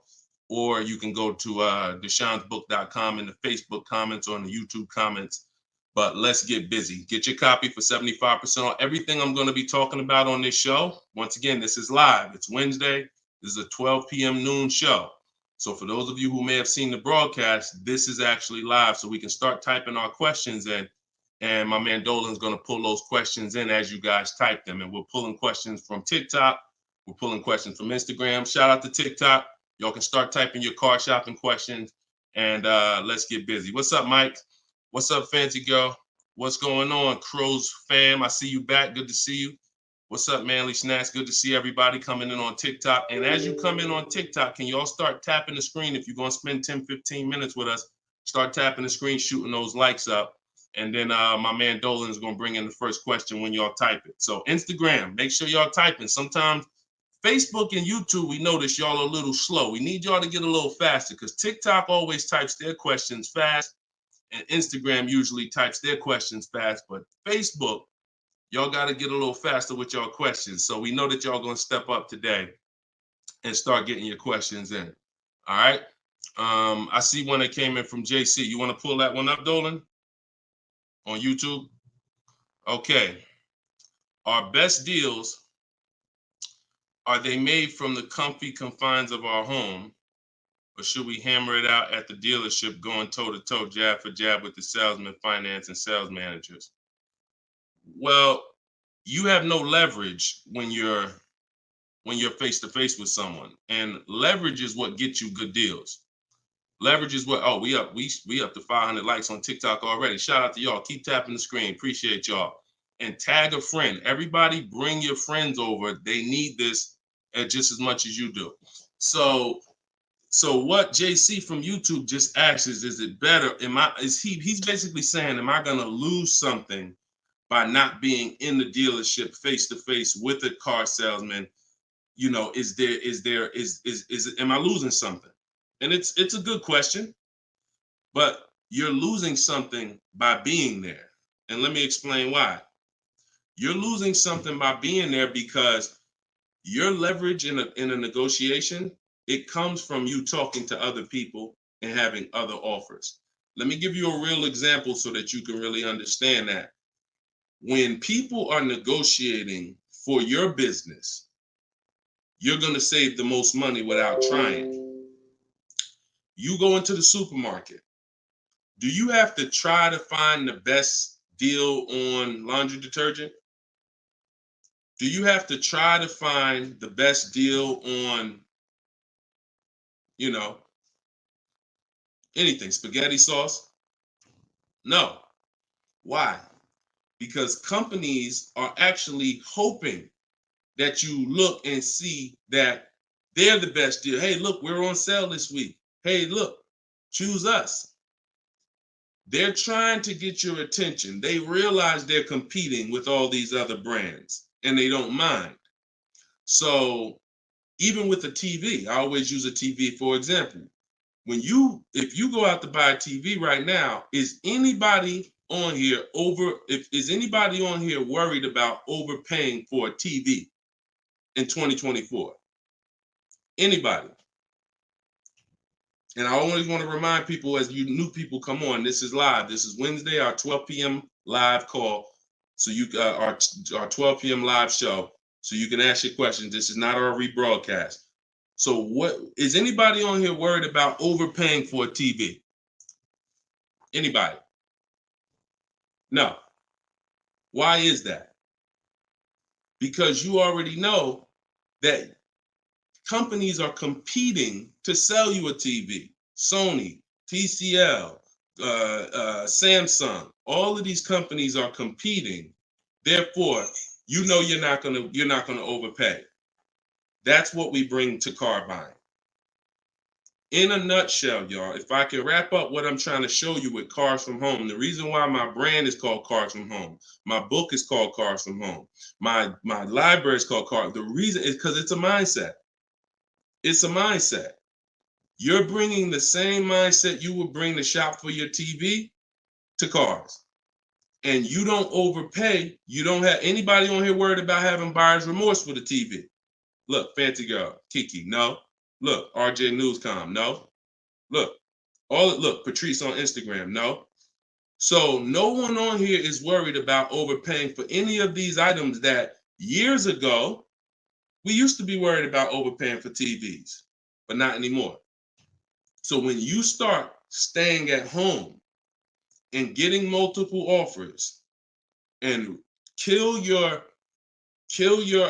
programming that the car business has programmed you into thinking that you need to go in, then you're going to see how much money you save quicker. Okay? Who's not a good negotiator? As you come on, I want y'all to answer this question. Who's not a good negotiator? I see you, Yayo. I see you. Okay, I see you, Fun Times. Welcome, Tone Bud. Who's not a good negotiator? Just type me if you're just, Deshone, it's not my thing. I'm not really, look, Crow's fan. No, I'm not. What's up, Tom? Julia? So all of these, look, John C. on Facebook. No. William on TikTok. No. All of these people are not yet. Danny on Instagram. So what I want to tell y'all is you no longer have to think you need to be a good negotiator to win with buying cars. You're going to start making people negotiate with each other. And that's multiple offers. So if you're buying your next car and it's a new car, you're going to get at least 5 offers from 5 different dealers. And if you're leasing your new car, you're going to get at least 5 offers from 5 different dealers while you're at home. And if you're buying a used car, you're going to stay at home. You're going to look at the entire used car market on all the marketplaces. I teach 8 marketplaces. You need to be everywhere a used car is. These are like if you were buying a TV, to continue to use that example, you wouldn't just be on Walmart.com, but not be on Amazon. You wouldn't skip Best Buy. You wouldn't skip PC. Wherever there's a TV, you would be. It's the same thing. And y'all are going to save more money than you've ever saved, easier. This is how you take control and have your confidence, and you are empowered. Okay? So that's the answer to your question, JC. You don't lose by being at home making dealers bid. You lose by being in dealers going one-on-one. Okay, great question. Shoot the next one up, Dolan. All right, this one is Mr. Martinez on TikTok. Do they require a credit check with the request? Now, that's a good question. They'll make you think they do. Whenever somebody requests your credit for a quote, just know that that's a tactic. This is why you don't want to be in dealers talking. Remember this rule. Never talk numbers for a car in the dealership. Okay? Never talk numbers in the dealership. You want to only test drive the car. Now, it's a little different with a used car. New cars, leases, never talk numbers in the dealership because you have no leverage there. It's continuing to go back. You have no leverage inside the dealership. Now, when you are requesting your quote, you're going to the dealership site. In my book, my book is called Cars from Home, 7 Steps to Saving Time, Money, and Avoiding Dealerships. Everything that I'm teaching y'all is out of one of those 7 steps. Now, when you get to the point where you're getting offers, we're not using third-party websites because dealers pay for those leads. We don't want dealers paying any extra money to a company to get in touch with us. We want to go direct to dealers' websites. This takes 20 minutes. If you do it my way, you're going to the dealer's website. In my book, I have a link to the dealers, each brand. You put your zip code in and it'll pull up all the dealers. Now, as you go to these dealers' websites, you're doing a copy and paste. Copy and paste. And now, what are we saying in that first message? What we want, what we're looking for, when we can purchase. We're not talking about numbers yet. We just want to see who has a car. Now, once we see who has a car, now my strategy that I like you to start using, and some of you who have my book, you've used it already, is the 25 to 5. 25 to 5 is when you're connecting with 25 dealers online, and the goal is to get 5 offers. So, and the reason why we get 5 offers is because 80% are overpriced. So 4 of those 5 offers are usually going to be overpriced. That's when you know you did it right. So when we're getting our quote request, one dealer might say, oh, I can't do it without credit. One of the things we say when we're requesting quotes for a lease is assume tier 1. Now, for those of you who are purchasing, not leasing, you're going to request quotes all in, taxes, fees, everything in. Now, there are people who are going to try to knock you off your game. Some of you know, if you have my book, I have scripts for everything they're going to say, because I used to have to use these templates. You're going to hear stuff like, oh, we need you. When can we get on the phone? Can we just have a quick phone call? My script for that is, I'm going to be handling my whole process from home. I'm only going to be talking to the person who actually makes the best offer. And then you always end with a question. So you will always ask. You never want to end your communication online just end with a statement, because they're trying to get you on their agenda. You're trying to keep them on our agenda, which is, you're either going to let me know what car you have. Do you have a car that matches what I want? Second, once I confirm you have a car that matches what I want, can you give me an offer for it? That's what we want. And everything we do is to stay on that agenda. Does that make sense? When you're leasing and you're buying new cars, you have to have an agenda, because, again, I'm trying to teach you, I want you shopping with strategy. I've been doing this, helping people since 2021. We've helped over 8,000 people, probably 6,000 with my book, another 2,000 with our video program. So this, we know, works. I'm not telling you something that I'm hoping works for you. You just have to do it. But what you're going to have to do is stick to the agenda and realize that my only two purposes is to find out, does a dealer have a car that matches what I want? And can you make me an offer on it? That's it. And now I have scripts in my book that do that. For all of you who just came on, this whole show is sponsored by my new book, Cars from Home. And you can get your copy for 75% off. It's normally $97. It's a digital book, because I need to update it as things change in the market. And if you got a print book, if I printed a book and now I mailed you a book, now you got the book and it works now, but when you go to use it a year from now, some things may change, some websites may change and whatnot. Now you got to buy another book. So this book is a one-time, you get upgrades as I upgrade it, and I probably updated it at least 4 times since I launched it. So get your copy for 75% off in my TikTok bio, but you only got 30 minutes. Once 30 minutes passes, it goes back up to $97, which is still a great price, by the way, because you're going to save thousands of dollars using it in my Instagram bio and my TikTok bio. So you're never getting to the point, Mr. Martinez, where you are giving a person an opportunity to run your credit, because everything you're doing is at home requesting information.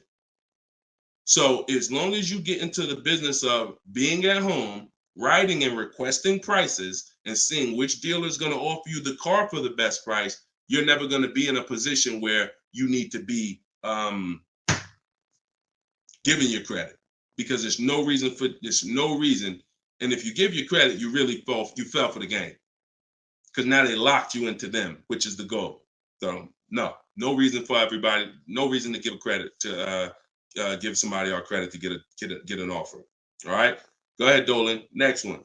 Type your questions. I see a lot coming in from Instagram. I'm in the dealership right now. Vital on Instagram. Keep that up, Dolan. Vital just said I'm in the dealer right now. Now, if you're there negotiating, then you're never going to get the best deal. You're never going to get the best deal. Understand, y'all, I'm not playing games. For those of you who don't understand what we really do here, like, this is Greg right here. Greg used our strategies. He got a $56,000 Kia EV6 win. He got it for $527 a month on his lease, no money down. That's through bids. That's not through negotiations. Danielle's lease, $44,000 Audi A3. She got it for $550 a month, no money down. You know, this is on a purchase here. Sean bought, and some of you may have these cars and look at your payments. And you're going to say, Dad, Deshone, I got that same car, man, and I ain't get that price. That's why I'm trying to tell you to listen. And like, we're not regular here. And sometimes I think, like, I'm not the public. I could be in the car business making $200,000-$300,000 a year if I wanted to. This is not God's plan for me. I'm trying to give you the game, but you got to understand who I am. This ship has sailed. We've been doing this for thousands of people since 2021.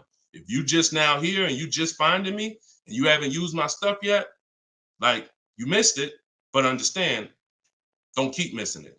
This Sean, he got this F-150 Lightning XLT $73,000 truck, brand new truck. He saved over $20,000 getting bids my way.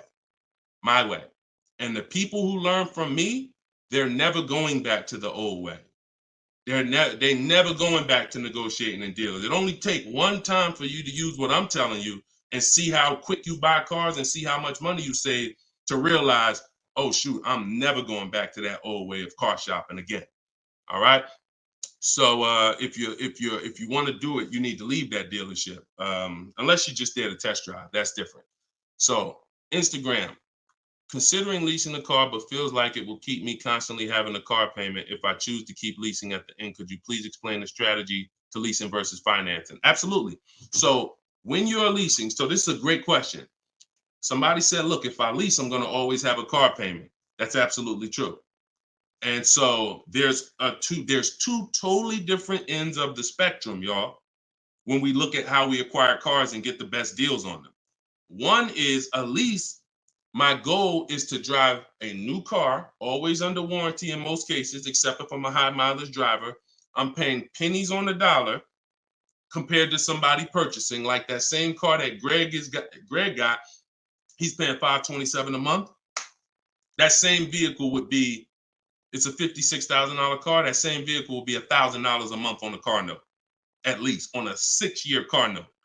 So I'm paying pennies on the dollar. I just had somebody today, he's going to pick up a brand new Kia Telluride. He got a payment of in the 400 range of $42,000 Kia Telluride.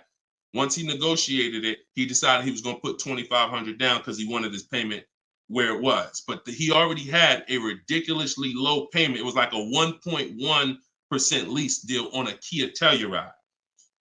I told him, I said, you know that same Kia Telluride, $42,000, that would cost about $800 a month to purchase? He said, yeah, I know. I used to buy one. I used to buy mine.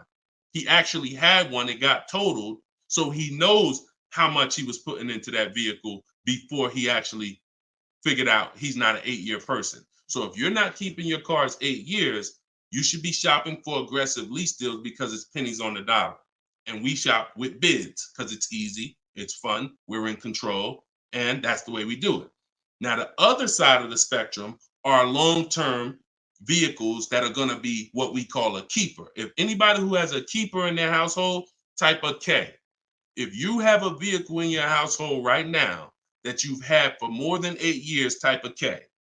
Type a K. Type a K.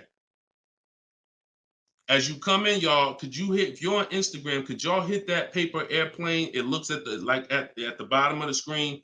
It allows you to share this broadcast with your friends. And could everyone who shares, could you share this broadcast? It does help. It matters. And I'm never going to stop asking for it. And I'm never going to stop appreciating the people who share. I appreciate you guys. And your friends will appreciate you more than anything, more than even I appreciate you. When you tag a friend who doesn't know me and they're car shopping, they'll appreciate you more than even I appreciate you. So, okay, all right. So we got John on on Facebook. We got Michael. We got hold on, let me see. Acura MDX. Rob Korn got an Acura MDX on Instagram. He's had it 195,000 miles. So these are what we call Derek on TikTok, Donald on TikTok. These are what we call keepers. These are vehicles that, someone asked a question about understanding if I always have a car payment, if I lease, can we please explain the strategy of leasing versus financing? I just told you the benefits of leasing. Now, all those benefits come at a price. Now, the other side of the spectrum is the long-term keeper vehicle where now we have outlived depreciation because the unseen expense is the one that's killing you. The unseen expense is depreciation. When you buy your car today for $30,000, tomorrow it's not worth $30,000, right? Tomorrow. You can buy a car today for $30,000 and bring it back to the dealer tomorrow. They're not just giving you your $30,000. You've lost money in one day. That's depreciation. Now you can sit that car outside your house and you can have that car. You don't drive it 1 mile. You never even touched it. And you go out there and a year later, is it worth $30,000? No, right? You never told, but Deshone, I didn't even drive it. But you understand, it's not worth $30,000 anymore. It sat there for a year. Now it's probably worth $24,000. That's depreciation. So some of you have been trained to think, oh, well, I buy my cars because I don't want to pay for the mileage. What I'm trying to get you to understand is when you understand depreciation, you're going to see not only do you pay for the mileage, whether you buy or lease, you pay for the car whether you drive it or not when you buy. Does that make sense? Type clear if y'all are clear so far on this, on these principles. Because it's bad information that's been fed to you for all these years that, oh, you know what? I like to drive as much as I want. Oh, I like to do everything and I don't want to pay for mileage, so I'm going to buy. But what you're seeing now is, oh, shoot. If I drive no miles, my car's worth less. If I drive average miles, my car's worth even less. If I drive high miles, my car's worth even less. Depreciation. It's the unseen expense. So now our goal with purchasing the right way and picking whether I'm going to shop for great lease deals or whether I'm going to be a long-term keeper is to avoid where the depreciation loses us the most money. The most money. Look, right here, 3, 4, 5, 6 years, you're losing the most money. This is when you don't want to have bought your car and replaced it, because you're losing thousands and thousands of dollars every year.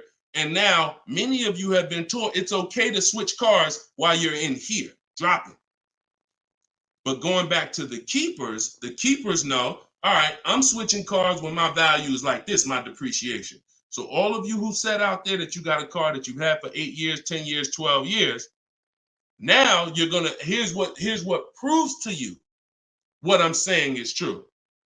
The keepers, which is why I'm trying to get you guys out of that middle, all you 3, 4, 5 year people, 6 year, 7 year people that do not lease.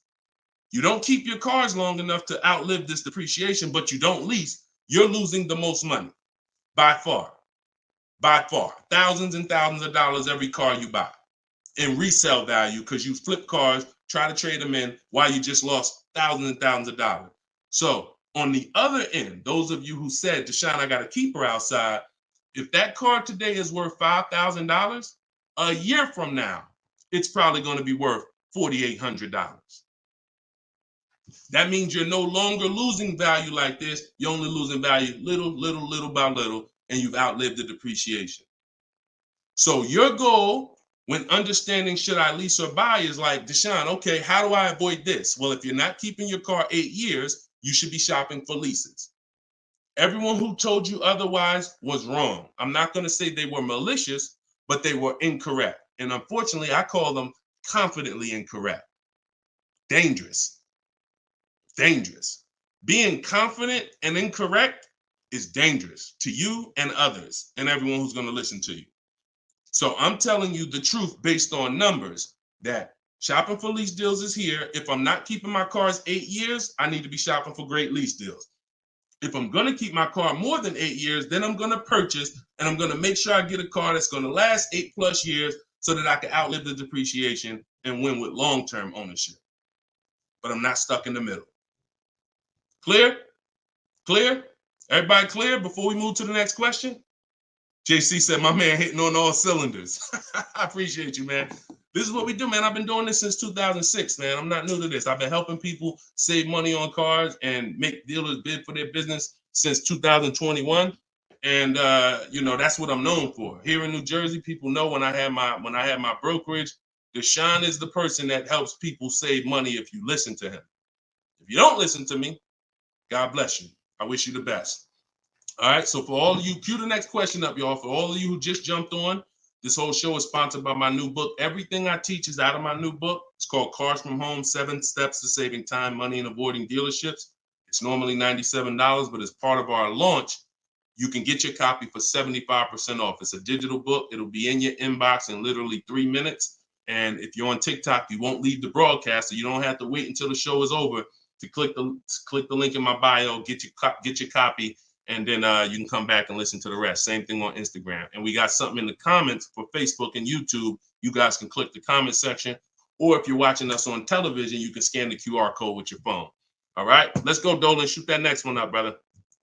Let's keep these questions coming, y'all. Keep typing them. And again, we're live right now, Wednesday. This is our Wednesday 12 p.m. live stream. I want to make sure I keep saying that because we broadcast these shows all day long so that some of you could tell your friends if they missed the live show, they can still see the broadcast. But right now, it's Wednesday, and this is our 12 p.m. live. So ask your questions. This ain't a rebroadcast. JC said, could you please share with us your insights on how to best eliminate dealer add-ons, addendum lists from the deal? Example, windows etching, low jack, nitro in the tires, Scotch guard. Okay, you name it, whatever. I always say this, and I have a video that has done well. It's been seen by several people, and it says we don't negotiate with dealers with fake fees. You can see, what I need you to know is 80% of dealers are overpriced. 20% are trying to beat their competition, and they don't mind competing. These are the best people in the world. These are the people you want to find and buy from. But there's 17,000 new car dealers in this country. There's 100,000 used car dealers in this country. Somebody tell Isaac on TikTok that we just answered that question. So if there's 17 million new car dealers in this country, 17,000 new car dealers in this country, and 100,000 new car dealers, used car dealers, and 80% are overcharging, then you need a strategy to find the 20%. That's another reason why you cannot walk into a dealer and think you're going to get your best deal, because you don't know. You have a much higher chance of finding an 80% than you do a 20%. Does that make sense? It's more than likely when you walk into a dealer and you request a quote, or you request an info, even the dealer that you've been buying from, they're going to say, it's more than likely you're dealing with an 80% dealer, just based on the sheer numbers. It's not 50-50. And like I said, I've worked with 8,000 people since 2021. We have the data to show this is not 20% is who you're looking for. That's who we're looking for. So what we do is we need to sort for them. We're not looking to walk in. We're looking to stay at home and sort for them. The 80% are going to do what the 80% do. To answer your question, JC, I'm not interested in getting an 80% dealer to take off their fees, because that's not what they do. Thanks, Carter's dad. That's not what they do. They charge fees. People pay fees. People who walk into them and buy the old-fashioned way. Your friends. Some of my friends who don't know me, most of my friends know me though now. So, pretty much everyone that knows me in real life uses what I teach. But some of your friends, pretty much any of your friends that ain't doing what we teach, they're out there walking into dealers. And the 80% are going to do what the 80% do, as long as people keep paying it. As long as people, all right, man, well, look, you're going to have to take some of that off. It's made up to begin with. So how do I win if you're taking off $2,000 of fees you made up, and then I think I won? How's that a win? So the tactic is, the worst kind of people are going to start so high. It's called padding the deal. So when you walk into the dealership, I'm padding the deal if I'm the worst kind of person. If I'm somebody who I bounce from dealer to dealer, I make a lot of money, but my customer service scores are low, but I make a lot of money, so I always have a job. Now what I'm going to do is, you're going to sit down, and I'm going to say, all right, which car are you looking for? Which car are you looking for, Diana? All right, Miss Roberts. All right, here's what we're going to do. Okay, so it's going to be working out about $650 a month. All right. Shoot, that seems kind of high. Here's the problem when you're in a dealer. You don't even know if $650 was the right starting point. Maybe the real starting point was supposed to be $550. But I'm going to start you at $650 because I know psychologically you need to think you won. See, pay attention to this. Pay attention to what I'm telling you. Selling you a car, the way the car business has programmed you, it's not about you winning. It's about making you think you won. It's a psychological game that car salespeople are trained heavily for. So when you come in and I tell you it's 650, or when you look at that car and you see it and you're like, the window sticker says 42, but when we sit down and I say, okay, we got this fee and we got that. All right, so asking price is 45,700. And you're like, wait, but the window sticker says 42. But yeah, these are the add-ons that we have. All right, now I'm starting so high that I can take off money to make you think you won, and I still end up winning because I really didn't take off anything. So this is why we don't play the games of back and forth with fake fees. What we do is we sit at home, we get bids, we look at, if we're looking at pre-owned cars, we're looking at the marketplaces, we're narrowing it down, because my strategy for shopping for used cars is different than new cars. New cars and leases, we use something called the 25 to 5 strategy. That's when we reach out to 25 dealers to get 5 quotes. Used cars, we use the multiple marketplace strategy, where we go to all the used car marketplaces and now we look at what the low price is in the market and we sort it down to our top 3, top 5. And then we take it, we got to make sure there's no fake fees on them, because that's a tactic they'll use on used cars. Fake fees, put a price out there. So everything is a screening process. That's what I want you using, a screening process, a sorting process, so that the best deal reveals itself. You don't negotiate for it. But we don't try to turn 80% dealers to 20%. They're never going to be that. Maybe they will if we change the whole industry, and they won't be able to keep their job if they don't change. But for today, 80% dealers are going to do what 80% dealers do. That's not our job. Our job is to find the 20%. Clear? Good question. Great question. Shoot the next one up, Dolan. We're live, y'all. This is Wednesday. This is episode 5 of Car Shopping Questions and Answers. We don't usually do a live show Wednesday. It's usually Monday, Tuesday, Thursday, and Friday at 12 and 3 Eastern time. So that's the schedule. If you're like, man, Deshone, I want to make sure I tell my coworkers, I got people in my church, they need to see this. Tell them Monday, Tuesday, Thursday, Friday, 12 p.m., 3 p.m., we're here live. But all day long, we rebroadcast these lives so that even if they miss it, they can watch the show and watch the rebroadcast. Go ahead, Dolan, shoot the next one up. What if your car is damaged and you want to trade it? Okay, great question. And what you'll notice is a lot of people are going to ask the same question you have, because many of you are in the same situation. So what if your car is damaged and you want to trade it? It depends on how bad the damage is affecting the value, in my opinion. So let's say you have a vehicle that is barely drivable.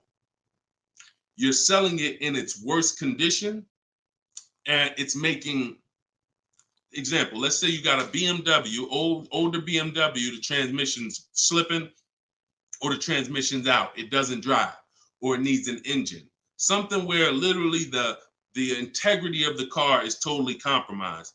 That car is almost worthless. That car is going to be worth $500, $1,000, depending on the year, the mileage, $1,500. Meanwhile, if you put a used transmission in, this is why I'm an advocate. I preach you should always have a great local mechanic, a great local service shop in town that you use when your car has no warranty left. You must have this if you truly want to win, because these guys are usually 30, 40% of what a dealer is going to charge, because they don't have that overhead. So what I'm doing, if I got an older BMW, no transmission, a Nissan, no transmission, I'm going to get a transmission from a salvage yard to get a used transmission, a used engine, pay $2,500, drop that in, and then sell the car like that. And I can tell you that that's what my father did. Like, my father bought a GMC Envoy 2009, maybe 4 years after he bought it in 2013. So it was 4 years old when we got it for him. Then maybe 3 years after that, the engine went. So he got a used engine. He's been driving that car since like 2017 with the used engine, and he's getting ready to sell it, and he'll probably get $4,000 or $5,000 for it on Facebook Marketplace, because he's a low mileage driver. So you see how literally he could have went from switching a car when it was in its worst condition taking a loss for it versus investing the right money with the right person, getting the right engine, right transmission, drives it for a couple more years, and then can still pull a couple $1,000s out of it. Y'all clear? Y'all see how? Y'all see how? Type dollar signs if you understand that. That's the win right there. Not taking the loss and saying, all right, let me just get out of this car, it doesn't drive, and just taking the L. Big financial loss. Now, if you don't have major damage, then I wouldn't say fix it. If you're gonna go and you got a couple nicks on the car, then it might cost you $500-600 to get the nicks touched up, but then the value of the vehicle only changes by $500-600. So it was really a wash. You put 500 out, the car's worth 500 more. You want to only repair stuff that when you spend the money, you get double back what you spent. I put 2,500 in, it increased the value of my car by $5,000. And that's typically my opinion and my rules on how I like to operate when it comes to damage. Yes, I'm actually live right now. And why is your name the Auto Advisor? We got the Auto Advisor on TikTok. Go ahead, shoot the next one up, Dolan. All right, this one from YouTube.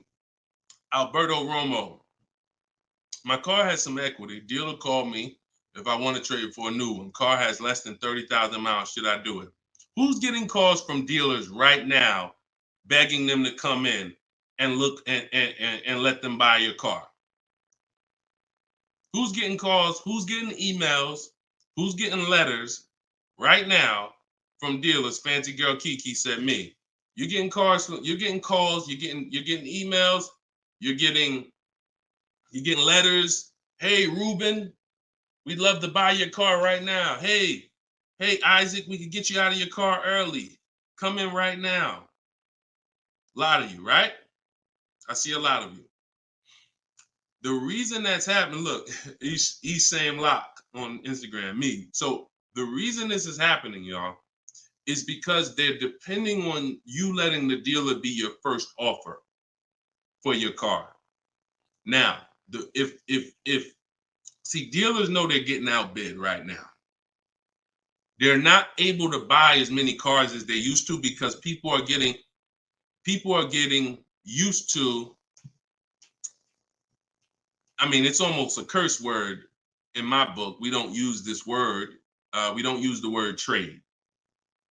And some of you who have seen me in the past, you know we don't use the word trade. There's only one scenario where we need to trade, and that's if we have too much negative equity. The reason why we don't trade is because trading is not a bidding system. There's 3 transactions that you've been trained to give to a car dealer. One is buying a car from them. That's its own transaction. I bought a car from you.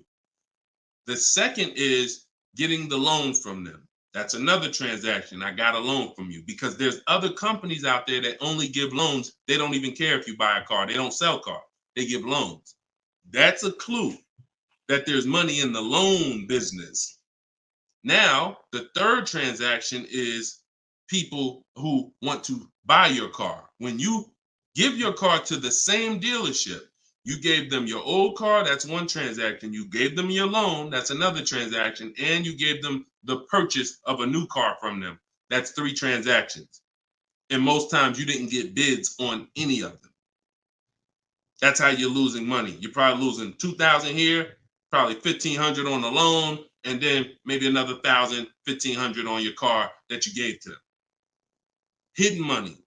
See, I'm not just here to teach you how to car shop from home the right way, strategically using my system.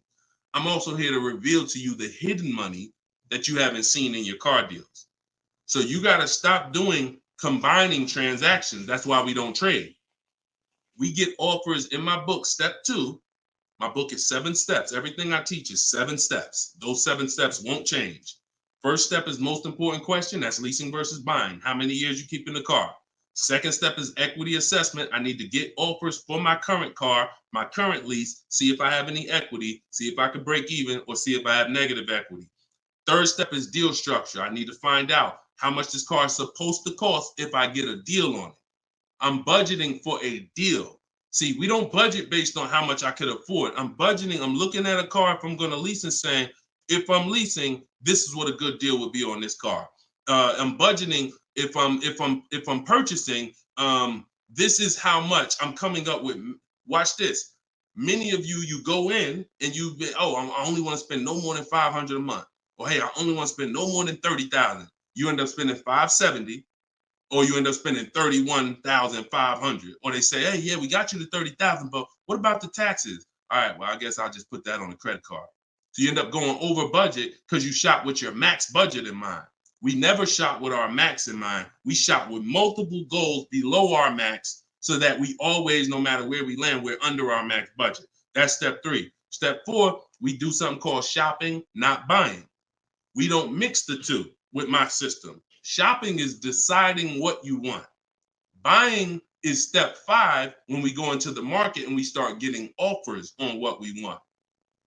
But when you get to step 5, you're in the market getting offers. Step 6 is paperwork and protection. All that paperwork that you need to know. All right, do I need this product? Warranties, all of that is step 6. And then step 7 is delivery.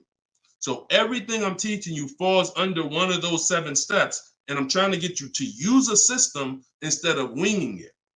If you don't wing it, you'll be fine. But step 2, Alberto, is the equity assessment, where you're getting offers to find out what your car is worth.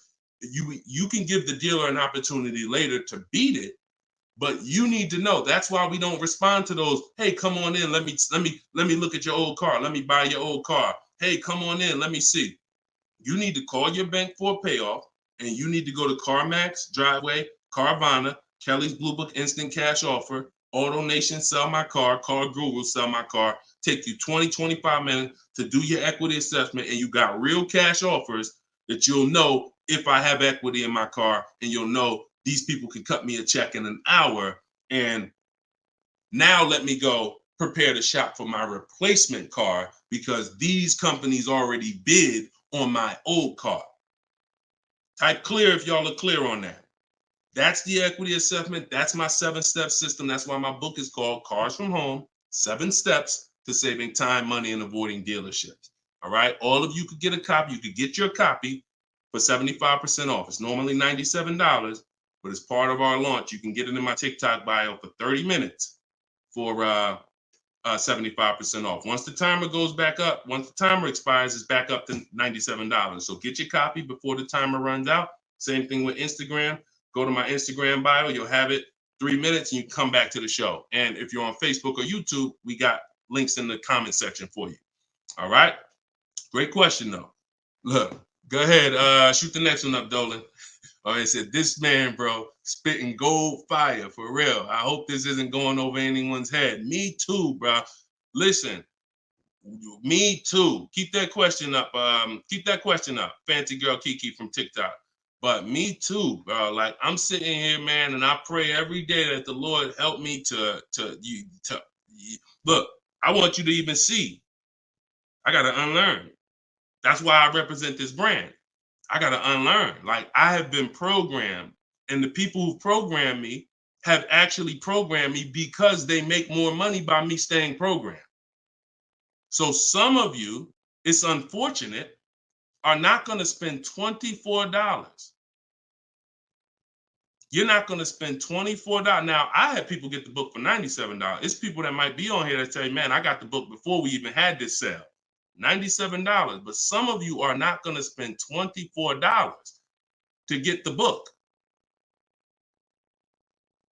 But you want to go into a 5-figure transaction, a 5-figure, $10,000, $50,000, $100,000. Some of you who are buying luxury vehicles and exotics transaction, but it's something about not, and that's just unfortunate.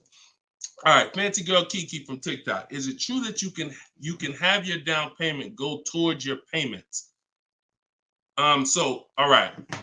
So when we're working out our loan, again, this is still combining the loan and the purchase of the car. Because when you're actually trying to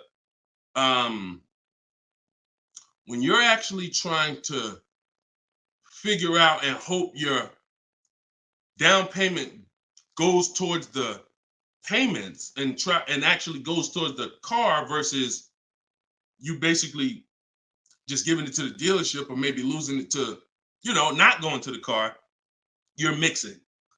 Because when we're shopping, we have loan. When you buy your car, if I'm financing, right? Give you an example. When I bought my Infiniti truck, I'm shopping for the car. Once I get the car, now, and I use my perfect budget calculator. It's in my book. It's a calculator I created. See, that stuff I can't even explain on this show. I can't explain how a calculator that I created works. It's a surprise when you get there, when you're reading and you're like, oh, this is a calculator. I've never seen nothing like this before. I know, because I made it. And I got like 5 of them in there. So, but when you're trying to do what it does, I can tell you how to do this manually to some degree. When you got to know what you can spend. That's why we have that budgeting exercise where in order for me to be at a $450 a month payment, I can't get any more than a $22,000 loan. If I get more than a $22,000 loan, then I'm going to have more than a $450 payment.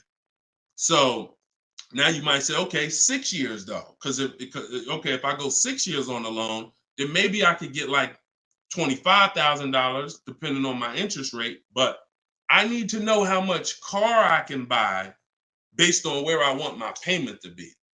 So now once I establish that in a budget exercise, you can do that with some calculators online, try to, but you have to account for taxes. The reason why these calculators don't work well, because they're not going to account for the taxes. They're not going to account for, any down payment you want to put in, and they're not going to account for any equity you may be getting. And then they're not going to give you these goals for, all right, a 5-year loan or a 6-year loan is 2 different prices. $450 a month for 5 years is not the same as $450 a month for 6 years. If I get a car at $450 a month for 5 years, I got a better price on it than if I got it for $450 a month for 6 years. So these are the things that you kind of got to have in your budget so that all right, this is how, because it does me no good to know that I could go and spend $35,000 on a pre-approval. What does that do? How does that equate to what I can actually spend? I don't want to spend $35,000. That's a $700 a month payment. So, but once you establish the budget on how much I can spend, now you go find the car. So I'm shopping for the Infiniti, and I'm shopping knowing all of these cars are within my budget. Now, when I actually get the car, now what I'm doing is going and I'm finalizing my loan and having multiple dealers, multiple banks and credit unions give me offers for my loan. Everyone can run my credit with a hard pull because I'm within the rate window where it's not going to affect my credit negatively. It's only going to weigh as one hard pull. I know you have heard, oh, don't let all these people run your credit. If you do this right, according to how you're supposed to rate shop, you can Google rate shop. In fact, I'll show you right now. I'm going to share my screen so y'all can actually see. See, it's the information you don't know that's costing you. It's the information that you don't know that is costing you. Look, if I go to Google and I type in rate shopping, Experian. Experian has a whole article. Let me know if y'all can see my screen. Hold on. Oh, wait, hold on. Entire screen. Look. So I go right here. Rate shopping. They have a whole article about how to properly rate shop. And let me see. Look, the FICO score window is 14 to 45-day period, depending on which version is used to calculate the score. So we do it in 2 days. We do it in 2 days. So we don't even use the 14-day window. That's why we don't let anybody run our credit with a hard pull until after we already find our car. So now you come in and you are I'm letting all these people run my credit to get their offers for my loan, their offers for my interest. And then what I'm doing is whoever makes the best deal there, I'm calling the dealer and I'm giving the dealer an opportunity to beat it. Because the dealer has another 7, 8, 10 banks that they might, let me see if I can beat that because I like to earn the business. And that's what I call the bank bidding war blueprint. So I'm putting that when you get my book, you actually get the bank bidding war blueprint because I haven't combined it with my book yet. It's going to take me probably about 30 days to combine it into my book. So I just send the book and I send the bank bidding war blueprint. That strategy right there is called the bank bidding war. So we're not worried about if our down payment's going to go to the car, because our loan is always worked out with the bank, not with the dealership. Okay? Separate these things. When you start separating these things like I want you to, you're going to see I can't get into the same trouble I used to get into. Okay? Go ahead. Shoot the next one up, Dolan. Great question. Are you even actively selling cars, or are you just selling books now? No, we're all in the education business. I haven't sold cars since 2020. TikTok, what's the best way to approach a used dealership? From home. All the marketplaces. So you don't want to, if you're shopping for a used car, you cannot afford to miss a place where a used car is. What does that mean? Car Gurus, Auto Trader, Carfax.com, CarMax.com, Carvana, Driveway, eBay Motors. There's 8 marketplaces that we use. Vroom used to be on there, but Vroom's out of business now. So, and we don't use, people will say, why don't you use Auto Tempest because it pulls inventory from all of it. We don't use a third-party site, because what it's doing is pulling, it's not going to pull all the inventory, because no one's going to give this third-party site permission to just pull all their inventory, and now people start going to the third-party site instead of coming to them. So we just go direct to the marketplaces. And then the first thing we're doing, once we know our budget and what we can spend, we're going and we're looking for our car. But we are not going, the first thing you need to do if you want to get, y'all know, like, what I'm famous for is teaching people how to get below market deals from home. Below market deals. When you're getting below market deals, you have to realize there's 2 other categories of most people paying. Some of you have been paying market value. Some of you have been paying above market value. So below market value means there's 2 categories that we want to buy below what they're paying. Okay? So we got to have that in our mind. Below market. Like when you look at Eddie. Look at Eddie. This is 2023. This was last year. Still coming out of low inventory. He got a 2023 Camry hybrid. And the hybrids last year, they were on fire. On fire.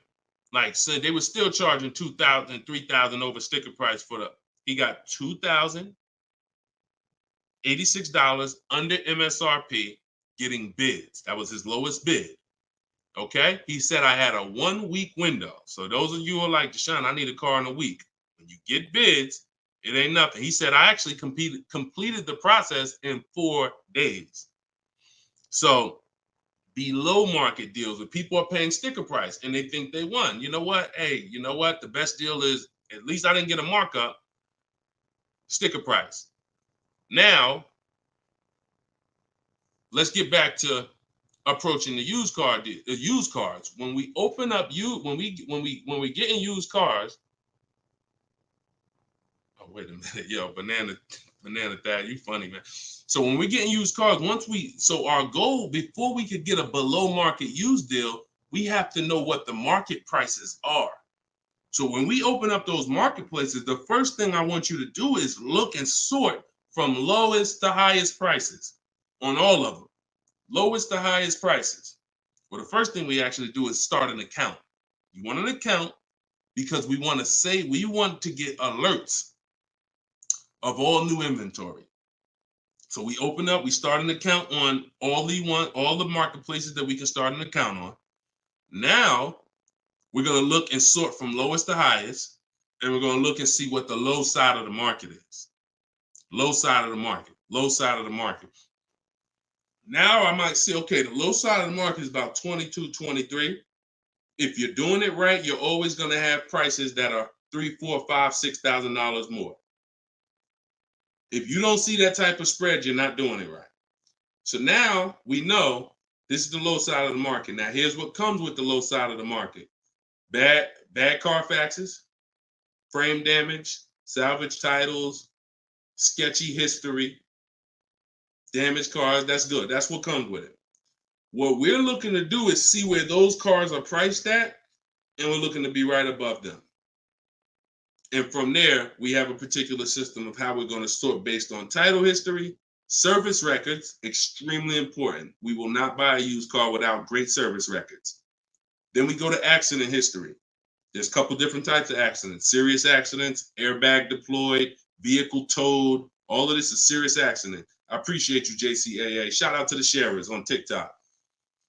Now we go to, then we need to verify there's no bogus fees, because that's a narrowing down. Now that'll narrow us down to like a top 3, top 5, top 7. But some of those vehicles are going to have bogus fees, guaranteed, guaranteed. And this is not always happening day one. That's why I don't want you waiting until you need a car to go shop. I want you in the market early, a month, 2 months, 3 months before you need a car, so that you can watch the market. And when you can watch the market, you have much more leverage. You have much more flexibility. You can say no. You can see where the price trends are, and you can get alerts. Many times, it's the alerts of the new cars that's going to be the car you take down. Because when you once you know the low side of the market, now you're getting alerts. Every new car that hits the market, boom, soon as it hits, I can look and see, oh, that's priced on the low side. Now I look, oh, shoot, frame damage. Oh, shoot, salvage title. Oh, shoot, whatever. And eventually one pops up and you're like, oh, good Carfax. Oh, good title history. Boom. And now we're preparing to get ready to take that car off the market. We can't test drive used cars until we're ready to buy them, though. That's the only reason we can't do 100% of our used car deals from home, ever. New car deals, we've had people throughout, use my book, in my course, everything. 100%. Dealer delivers the car. That can happen. New cars and leases, 100%. Used cars, we can't. You must go to the dealer. You must see the car. You must drive it. And then that's when you're taking that deal across the finish line right then and there. Okay? That's a overview of what I call my multiple marketplace strategy. If you do that, you win. I mean, there's no guarantees in life. So I'm not here to guarantee, but I am here to say, you haven't had strategy. When you're using strategy and boundaries, you haven't had boundaries or strategy. You add boundaries and strategies to your car buying, 99 times out of 100, you're going to win more than you used to win. All right? Go ahead, Dolan. Shoot the next one up. Does your book teach how to sell and grow? I don't really know what that means. Sell and grow. This one's from TikTok. Do I get a discount for paying cash for a car? No. I know a lot of people told. Who was taught you get a deal for paying cash? Type a $sign if you were taught you get a better deal for paying cash. I got the book, the cheat sheets, awesome. Service connected. Don't use the cheat sheet. If you got the book, scrap the cheat sheets. The book is the nuts and bolts. The cheat sheets is an overview. I see you though. Use it. Win. So, all right. So you got Gina VL. You got Court. I don't want to butcher your name, so I'm not even going to try. I see you on TikTok though. I see Cozy Boy Nesto on Instagram. Okay, Monty. So my question was, who was taught you get a better deal by paying cash? All right. Now, I said type a $sign if you've ever heard this. Now, I don't want you operating with bad information. Let me tell you where this came from. And remember what I said earlier in the show. Earlier in the show, I told you the car business is not about you winning. If you win, great. But it's about making you think you won. And I can only make you think you won based on what you tell me you need in order to feel like you win. So if you come in and say, listen, man, I'm paying cash, man, y'all got to do something better for me. I'm not going to sit here and tell you, well, you don't get a better deal for paying cash. Now, I would tell you, listen, I'm going to be honest with you. You can get this price whether you pay cash or not. So, like, there is no, but somebody who's like not going to be willing to go and tell you that, they're going to make it look like, all right, I got to make you think that the deal I'm giving you is because you pay cash. This originated from when dealers used to finance cars. There are still people And you may be one of them who think the dealer owns your car after you get it. That's why there are people who say if they can't afford a car, they say, man, I'm gonna get a dealer back their car. It's not their car anymore.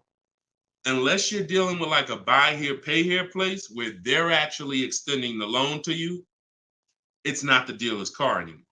But back in the past, dealers used to extend loans. They would hold the financing. So if you offered them all the money up front, it was an incentive for them because they knew it guaranteed they get the money now. And it also saved them interest. It saved them, if they were holding the note, then they're still technically paying for that car. And they're like, okay, I could save you another $1,000, $1,500 because you're going to give me all the cash up front. It's not like that anymore. It's not. It literally from the time you leave, the dealership is funded in full in hours. Like by the time you drive off, wire transfer, the dealer is funded for the car. The funds come from Bank of America, Chase, TD, M&T Bank, whoever it comes from, wired to the dealer. From that point, it's between you and who? Who's on the title? Who's the ones calling you if you don't make the payment? Who's the one setting up the car to be taken if you don't make the payment? It's not the dealer, right? It's the bank. So it's always between you and the bank from that point, which is why you don't get an exactly life experience. You're not getting a better deal paying cash. And that's just because that's the way it's set up. Now, the rare exception that you may see, and this doesn't happen a lot, sometimes there's like a low interest rate. Like when I was with General Motors, we might have like all right, you could get 0% interest, or you could get a $5,000 rebate. Only on a new car though. But you can't do both. So if you had somebody who could pay the cash, maybe if they save more money by taking the rebate than they would if they were to take the loan. So in which case, you're not getting a better deal because you're paying cash. It's just an incentive to, you're getting a rebate.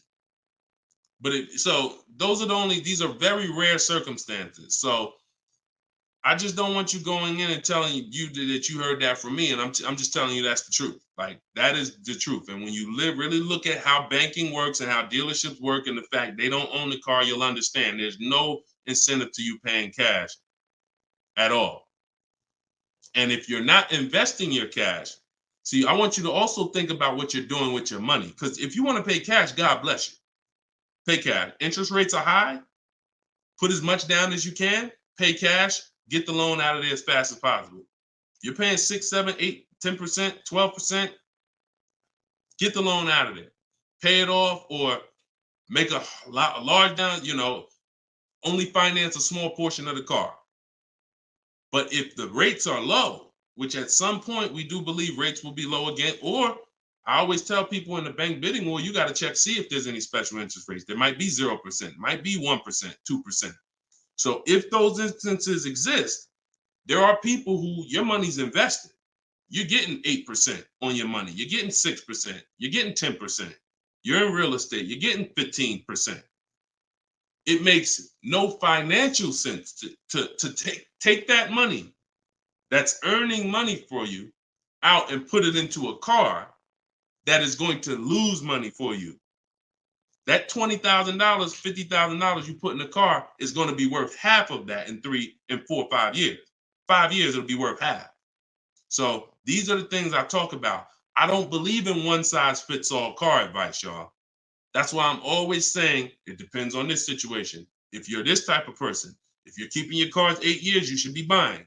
If you're not keeping your cars 8 years, you should be selling. You should be leasing. A lot of people think, okay, Deshone, you talk about leasing a lot. I talk about leasing for people who are not keeping cars 8 years because they've been taught that they should still be buying. But I'm putting you in the strategy that's custom to your life versus what you've been hearing, which is people telling you, hey, do what I do. Only buy used cars, pay cash for them. Now, that's your situation. So anyway, so all of this is out my book. Cue the next question up, Dolan. We got a couple more minutes and then we'll wrap. All of this is in my new book, Cars from Home. It's called 7 Steps to Saving Time, Money, and Avoiding Dealers. Normally $97. You can get your copy for 75% off for 30 minutes. It'll be $24. And everything I teach is in there. You know, everything that my video my students in my video course have had, my coaching. This is the same 7-step strategy that we use to get these below market deals. And I've been showing them throughout the show. So if you just jumped on, like we've been showing these deals throughout the show. All right. Go ahead, shoot the next one up, Dolan. How can we eliminate dealer add? Oh, we did that one. Yeah, we did that one from YouTube with the dealer add-on. This one's Dakota from YouTube. I have a Malibu Chevy, still drives good. However, the dealer is banged up as well as a few scratches. The door is banged up as well as a few scratches. I mean, if it's cosmetic, if it's banged up, I won't worry about the few scratches because the few scratches is really what's normal. And you know, people expect you to have normal wear and tear on the car. Some people think, hey, if I have a, you know, even with leasing, you're allowed to have wear and tear, a couple nicks, dings, they allow that. They don't expect you to bring the car back perfect. Same way with this. But if it's a big dent that would be an eyesore and you can get a company like Dent Wizard or something like that to come pop the dent out, then I would do that. That might be $200, but it might make a buyer pay, you know, $1,000 more for the car. Because if I come and I see the doors banged up, I probably want $1,000 off depending on what you asking. But if I come and see you done smoothed it out, now you could ask, and I'm less like, you know. So that stuff that you can put a little money in that gives you a bigger return when you go to sell a car. Okay, in my opinion. Okay, show and tell. I have the book. Is Maps Academy different? Yeah. Maps Academy is my video program. The book is the 7 steps. I have a video library that's 7 steps in video, and then Maps Academy is, you know, my video program, and I coach people. So we do these Zoom calls, so we make sure we answer questions. So I always say, get in where you fit in. You know, get in where you fit in. I don't care how you get the information. Get the information. You want to get it from my free videos on social media. You want to cycle through those. I got hundreds of them. Piece things together. Get in where you fit in. You want to be on the live show. Try to piece it together. You want to get the book. You want to be in the video library. You want to coach with me. Whatever. That's what I'm saying. It's no excuse. It's no excuse for any of you not to be getting below market deals when the information exists. And it's thousands of people that testify about me. I'm not new here. We got over 2 million followers. If I wasn't helping people, it would have been out by now. Somebody would have wrote by now, oh, this guy don't do what he said. I got thousands of people around this country, testimonials, hundreds that we done just grabbed, boom, boom, emailing us, yo, look at my deal, look at my deal. So it's just, you are just now discovering what we do. But understand, we've been doing this. All right. All right. All right. Go ahead. TikTok. What would be the sweet spot year in buying a used large SUV, Suburban or Expedition? Much as you could afford. You see, so when you look at quality, this is why I like to have multiple goals. Because what I like to do is I like to have a goal, right? 5-year loan, no down payment. That's one price. 6-year loan, no down payment. That's another price. 5-year loan with the money, you know, I might say, okay, if I have to, I can put $5,000 down. You know what I'm saying? Some of you, that's realistic. That's how you look at it. Man, if I have to, I got $3,000 I can put down. If I don't have to, I don't want to. That's why when you use my perfect budget calculator, which is in my book, step 3, when we're budgeting, we're deal focused budgeting. Here's what you want to know. If I want to be at $450 a month, how much is $450 on a 5-year loan, no money down? All right, that's one purchase price. Now, second tier, $450 a month, no money down, 6-year loan. I told you, I pay more if I had $450 for 6 years than I $450 for 5 years. So that's the next step up. Then I say, okay, 5-year loan using my down payment money. And then my max budget would be 6-year loan using my down payment money. But understand, I'm still under my max budget. I don't care if I have to go, and then we have another step where some of you have an old car. You have an older car, you're going to be selling it. You got 3,000 equity, you got 5,000 equity. That's also in there. So then it'll be no down payment, no equity. No down payment, no equity, 6 years. Down payment, no equity. Down payment and equity. See, all of this is below my max budget. Once I do a 6-year loan, my down payment and my equity, I'm not mad because I'm still under my max. Now, if I go above that now, if I wanted to do 5 and now I'm doing 6, or if I want to do $450 a month and I'm doing $480, now I've gone above my max budget. So my system for purchasing, we use this for new cars, used cars. Anybody who's getting a loan, this is what we do. This is in my book. My calculator generates those 6 goals for you. So when we say sweet spot, my first target is that first goal. That's my first target. When I went shopping for my Infiniti, I was looking for a car under that first price. Couldn't find it. Jumped up to the next tier. Couldn't find it. Jumped up to the next tier. And it was my 4th goal is where I found this one at. But I still had like $4,000 or $5,000 more that would have kept me below my max budget. So that's how you want to do it. Shorter loans, no down payment. Longer loan that I'll take is 6 years. I never recommend anything longer than 6 years. And then we start adding those resources that we have to it. And then once we tap out at the top, that's our max budget. 6-year loan, the most down payment money. And then if I have any equity for my car, I'm putting that all into the deal. And then as long as I find a car in any of those, and that's usually like a $10,000 to $15,000 spread, depending on, how much resources you got. That's a couple $1,000s right there. So that gives you the room to bump yourself up without letting a car dealer bump you up over your budget. All right? That's why it's called the perfect budget calculator. And I invented it. All right? Praise the Lord. Listen, I appreciate y'all. We've been on for about 1 hour and 15 minutes. We do these shows live Monday, Tuesday, Thursday, and Friday. Wasn't going to do one today, but you know what? I said, it's Wednesday. Let's jump on. Let's do a live. Let's get some questions. Let's get as many as we can. But this is what we do, y'all. You could tell your friends 12 o'clock and 3 o'clock, Monday, Tuesday, Thursday, Friday. You can meet me live on any of my platforms, Facebook, TikTok, Instagram, or YouTube.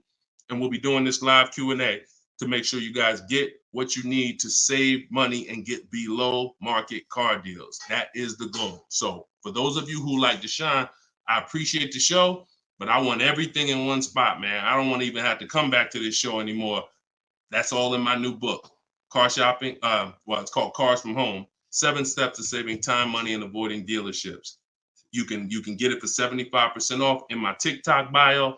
It'll be in your inbox, and everyone who gets a car, who gets a book, right when you purchase, I give you a support email. So on that last page, you'll see a support email. If for some reason I don't give the support email out to the public because people just be emailing me with questions and all that, I don't do DMs. I don't do none of that because we got too many people to be doing DMs and all of that. Once you purchase this book, you get a support email. If for any reason your book doesn't arrive in 5-10 minutes, check your spam, check your junk folder. But if it's not there, then email us at support and we'll make sure we get you a copy right to you. All right. So use this information, get your book for 75% off. You won't pay the full $97 in my TikTok bio, in my Instagram bio, or in the comment section on YouTube or Facebook. We got a link in the comments for you, or you can scan the QR code. But that's what we do, y'all. Below market deals. That's the goal. Keep unlearning, keep relearning. I appreciate you. All right. See y'all on the next live.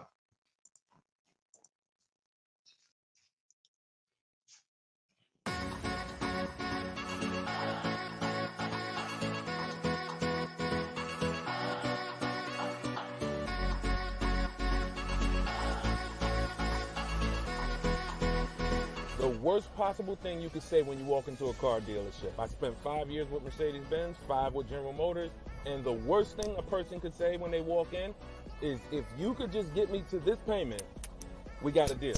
So your loan's probably still like 19, which means you got to pay to get out. You're upside down. It's called negative equity.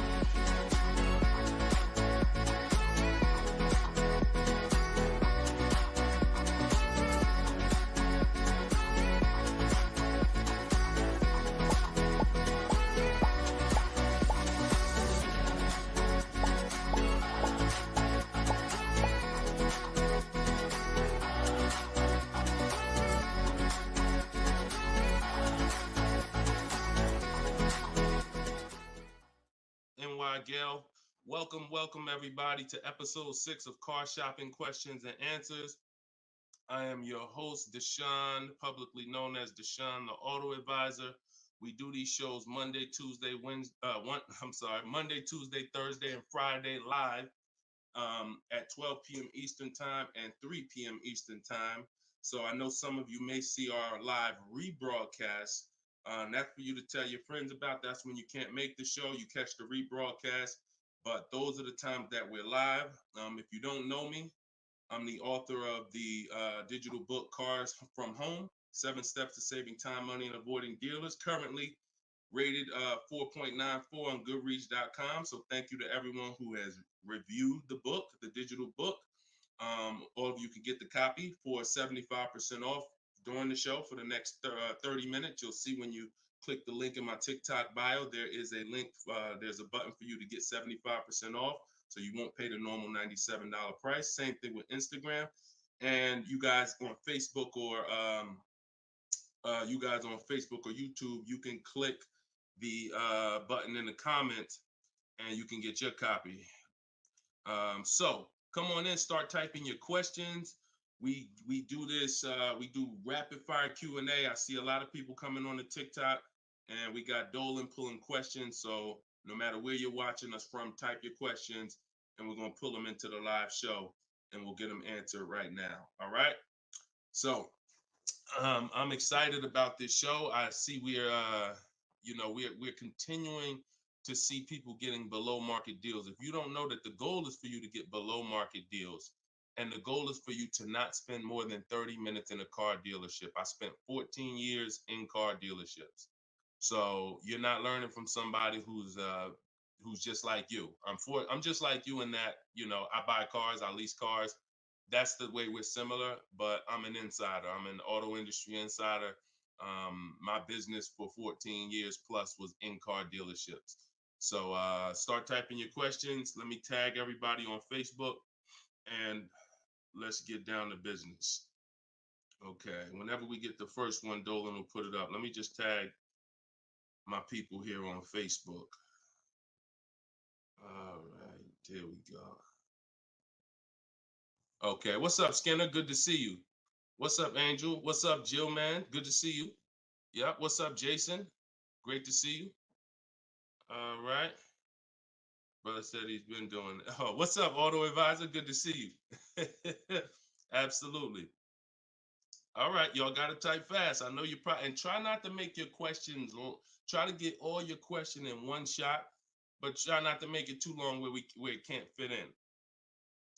All right, this one's from TikTok. Isaac from TikTok said, best current APR rate for tier A1 credit. So the best APR is always going to come through getting bids. Now I know this is new. This is new to most of you. But getting bids is how you're going to get your best and guarantee your best car deal, your best loan. So I'm going to lay out this process we call the bank bidding war. And if you follow this step, you'll be able to have 10, 15, 20 banks and credit unions bidding for your loan. And then you'll be able to pick the best one. And the way you do this is extremely important, because if you do this right, then it's only going to have the same effect on your credit score as one hard inquiry. So think about what we're saying. We're going to allow multiple people to access our credit with hard inquiries, but at the end of this period, after we get our car, the weight on our score, the effect on our credit score is going to be one hard inquiry. So the first thing, there's 3 rounds in the bank bidding war. The first round is to always check and see if there's any special interest rates or special promotional rates that are being advertised for the car you're looking for. So let's just say you're shopping for a, Kia Telluride. You're gonna now check and see, is there any special interest rates? 0%, 0.99%, 1.99%. All of these rates are like a finance rebate. That means there's no bank or credit union that's gonna beat them. So this is the first round. So if we do get a special interest rate there, there's no reason for us to even shop for interest rates other than that. Because again, no bank, no credit union is beating 1.99, even 2.99.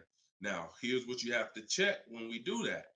How long is that loan? Because some people might give you 1.99, but it's only for 36 months. And some of us are not going to take a loan for 36 months because the payment's going to be too high. You might need a 5-year loan or a 6-year loan. So we're not just looking for if there's a special interest rate, we're looking for what is the term. Shout out to everybody coming in. This is our Thursday, April 18th, episode 5, live car Q&A. So we're actually live right now. This isn't a rebroadcast, so you can come on in and start typing your questions. And we're talking thousands over here, not hundreds. Okay, so that's round 1 of the bank bidding war. Now, let's just say we do that and there's no special interest rates. Now we're moving on to round 2. But round 2 comes after we find our car. So once you find your car, no one has touched your credit with a hard inquiry yet. Pay attention. You have not heard me say at any time hard credit pull at all. When you're shopping for your cars, no hard credit pull. Nobody's running our credit while we're shopping. Once we find our best deal, once we find a dealer that's going to sell us the new car for the lowest price, we lock up that car, usually with a deposit, reserve it. And now what we're doing is we're telling the dealership, I'm going to take this buyer's order. You're going to get a buyer's order. You're going to come home. And now you're going to now the second round of the bank bidding war is about to start. You're going to come home. You're going to call your bank if you have one, or your credit union. This is when you're going to let them access your credit. Because if you've ever tried to actually get a bank to tell you what the interest rate would be, like a pre-approval, many of them, and if you've experienced this, I want you to type a 1, many of them will say you need to have a car first, right? If you've experienced that type of 1, you call your bank, hey, I'm trying to get a pre-approval. They're like, okay, well, we need the information on the car. And you're like, well, I'm trying to get the pre-approval so I can go get the car. So that's why we don't follow that process of getting a pre-approval beforehand. Look, Marinette, you've experienced it on Facebook. So when we look at having the buyer's order for the car that we reserved, you have everything you need now. You have everything the bank could want. And you're now going to call your bank, or if hopefully your bank and credit union has a website, you could do this all online. And you're going to get as many approvals, offers as you possibly can. In my book, I list a couple: your bank, your credit union, online banks, Lightstream, community credit union, everybody who can lend in your state, you want them bidding. This is very important because some of you haven't been trained to see. My job is to not teach you just how to buy from home and make people bid for your business. My job is to show you everyone willing to listen. If you're willing to listen, I'll show you where the hidden money is in your car deal. The money you have not been trained to see, or the money you've been trained not to look at. And the people who have trained you not to look at this money are usually the people that's making the money. So you have to see that one point.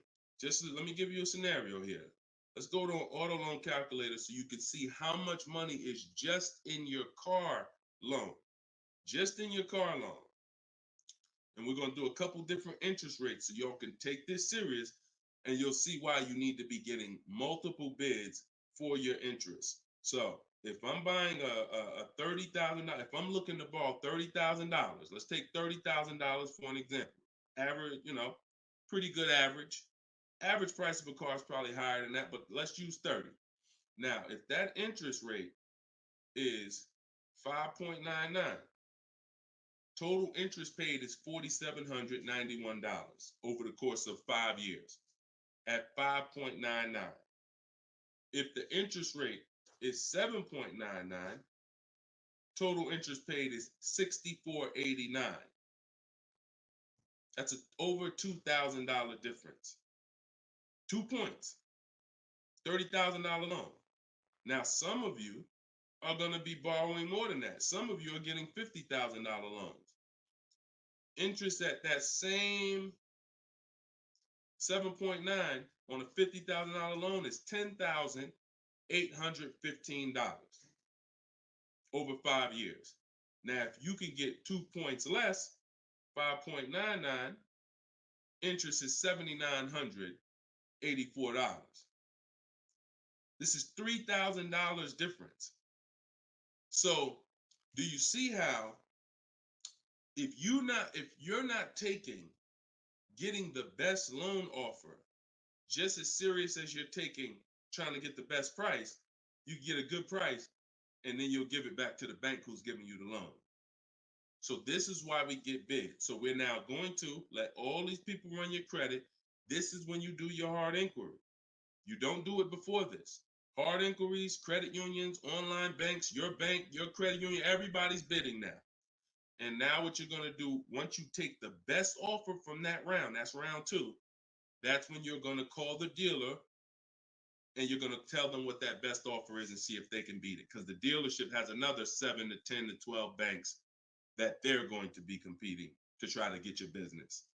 So this is the bank bidding war. So when I created this product, and if you do this right, as I said, what I know you were taught, who was taught, be honest, we're live right now. This is our Thursday, 12 p.m. live. Who was taught, don't let people run your credit. When you have multiple inquiries, it lowers your credit score. Who was taught that? Type me if you were taught that.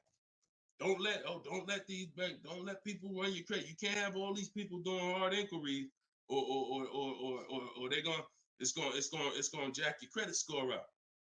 All right, look, that right was taught. Okay. Look, Lisa, I see you. Hold on. Let me go to Instagram so I can see our Instagram comments over here. I always got to go to Instagram Live. Okay, Diana from Facebook. I see you.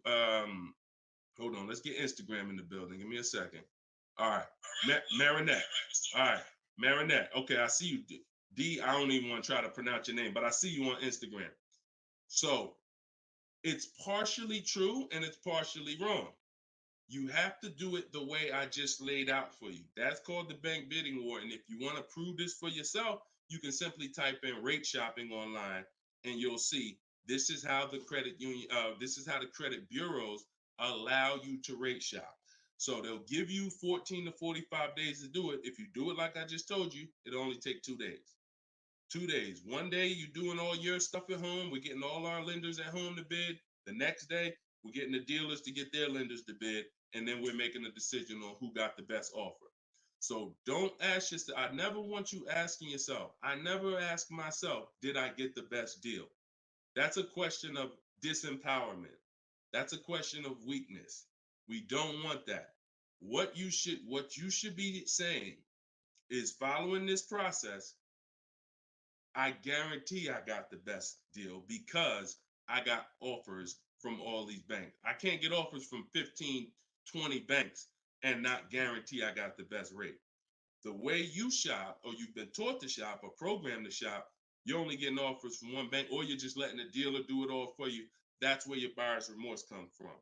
That's where your skepticism about, did I really get the best rate, come from.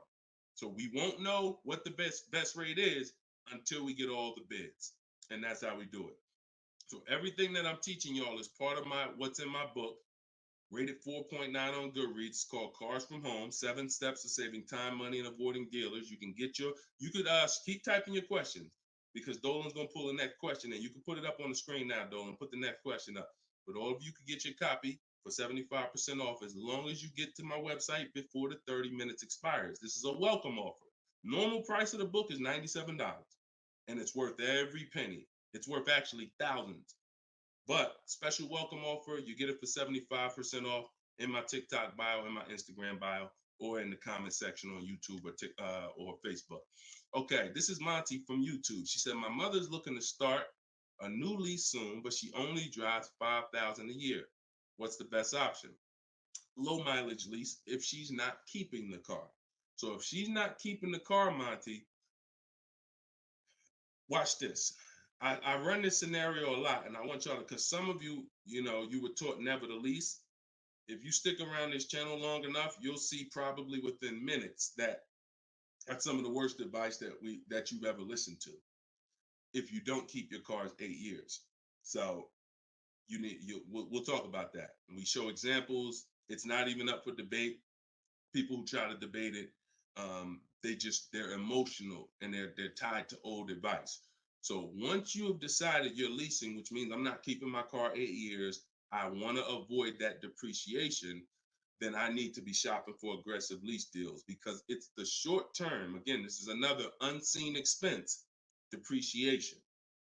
This is why, look, when you buy your car today, you buy a $40,000 car today, you try to take that car back to the dealership a month later, what's it worth? You try to take, you buy a car today for $40,000. You try to take that car back to the dealer a month later. Is it worth $40,000? Right? No. A month. You might have even not you might have not even driven it. But that's the way depreciation works. You don't have to drive the car.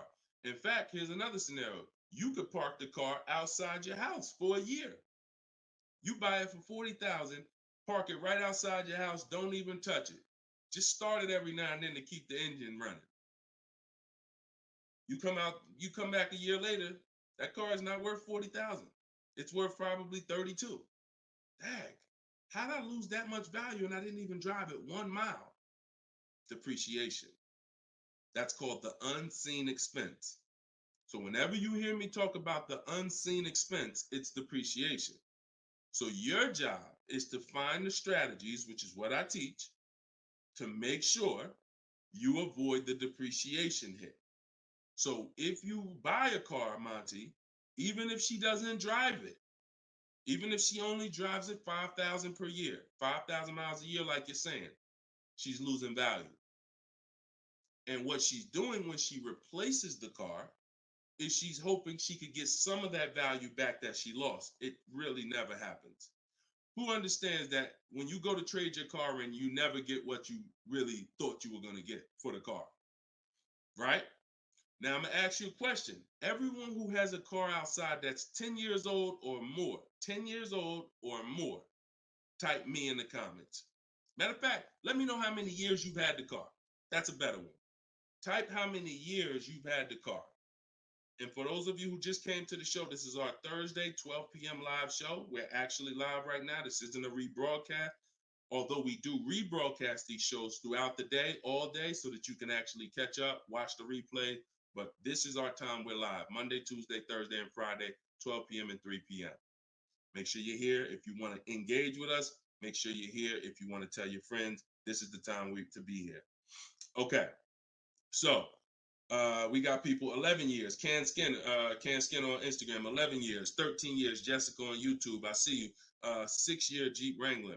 Well, I wanted to hear from people who are longer. 2018 Sakia. So, all right, 15 Tahoe. Okay, I'm talking about the people who've had a car 10 years or more. One thing about you that listen, are y'all worried about how much you're really going to get for that car? Are you overly worried about it? Most of you are going to say, no, not really.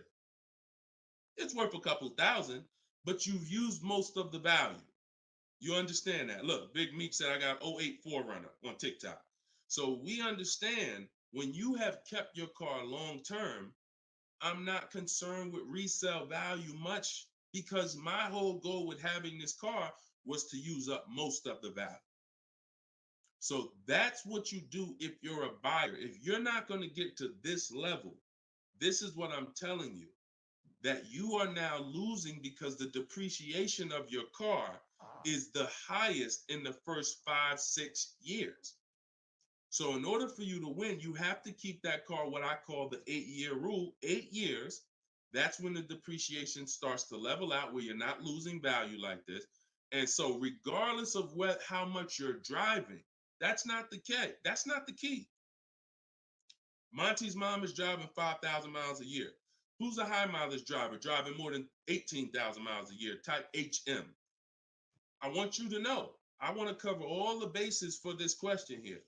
Oh, what doesn't matter whether you're a high mileage driver, low mileage driver, it has nothing to do with how much you drive, because that's not what's killing you. It's the depreciation based on the time you have owned the vehicle. And if you're not keeping that car 8 years, you should be shopping for aggressive leases. Now, before we go to the next question, I'm going to show y'all an example of why it is impossible. Yes, impossible. No way, shape, form, fashion. You can get a great deal if you purchase, but you should have leased. Okay? Let's use this scenario. Let's use Frina. Let's use Frina as an example. So Zafrina, she picks up, and you can see this date. She's recent. This is just, not too long ago. So Frina gets a $65,000 Jeep Grand Cherokee. She uses my system. You can see she uses the Cars from Home system, where she gets bids, multiple bids. We get at least 5. So don't look at this price and be like, oh, Deshone, that looks incredible. Yeah, that's because we get this through bidding. You get the best price. That's what we do here. So stick around, you'll understand if you're new to the show. But she's paying $579 a month for a $65,000 Jeep Grand Cherokee. Just so we can, let me level this out for y'all. If she pulls up to someone who decided to purchase because they didn't understand leasing, or they was taught never lease, so they're going to go in, they want that same truck as her. Let's just assume they got a ridiculous, how much is a great discount on this Jeep? I want to use your numbers. Type in the comments, what do you think is a great deal, a great discount? She go in just don't be realistic though. Somebody walk in, she going and she looking at this $65,000 Jeep. Somebody's going to purchase it though. What would be, because I want to show y'all that even at the best discount that you could name, realistic though, you're still going to lose if you purchase compared to somebody who leased. Go ahead, throw some numbers out. What's a big discount? Okay, look. All right, I'm going to make up a number because it's like, okay, 600. No, not a payment. Not a payment. I'm talking about, okay, Aux the Pro said 20%. Now, we already know saving 20% off a new car is pretty much never going to happen, right? We can agree. That's usually never going to happen, 20% off the price. Let's see how much 20% is. So 10% would be $6,500. 20% would be $13,000. So let's say they knock $13,000, an impossible discount. Somehow we do something never been done before. They end up getting this car for $53,000. $53,000. Every $5,000 on a loan is how much per month, y'all? Some of you know, some of you seen my videos, some of you been on the show before. Every $5,000 on a loan is about how much per month? $100. Exactly. So let's do this math now, continuing to drive this point home that there is no way for you to get a great deal when you purchase, but you should have leased. So the same person who just got this unbelievable, never going to happen discount of 20% off a brand new car, $53,000, what's their car payment? $53,000, car payment's about $1,050 a month. $1,050 a month for 5 years. Let's just say they take another year on the loan. They say instead of a 5-year loan, let's take a 6-year loan. $900 a month for 6 years. Freena's paying $579. Is that sinking in? Type $ if that's sinking in.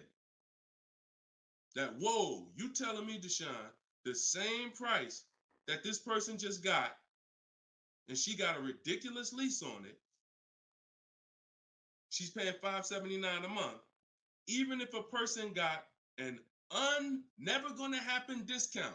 I literally just took what my man here on Instagram threw out, and he knew he was throwing out something crazy by saying 20%. Even with the 20%, payments $500 a month more than Freener got leasing it. Now let's do one more scenario here. One more. See, all of this is what I'm teaching. This is in my book. This is why the book is 4.9.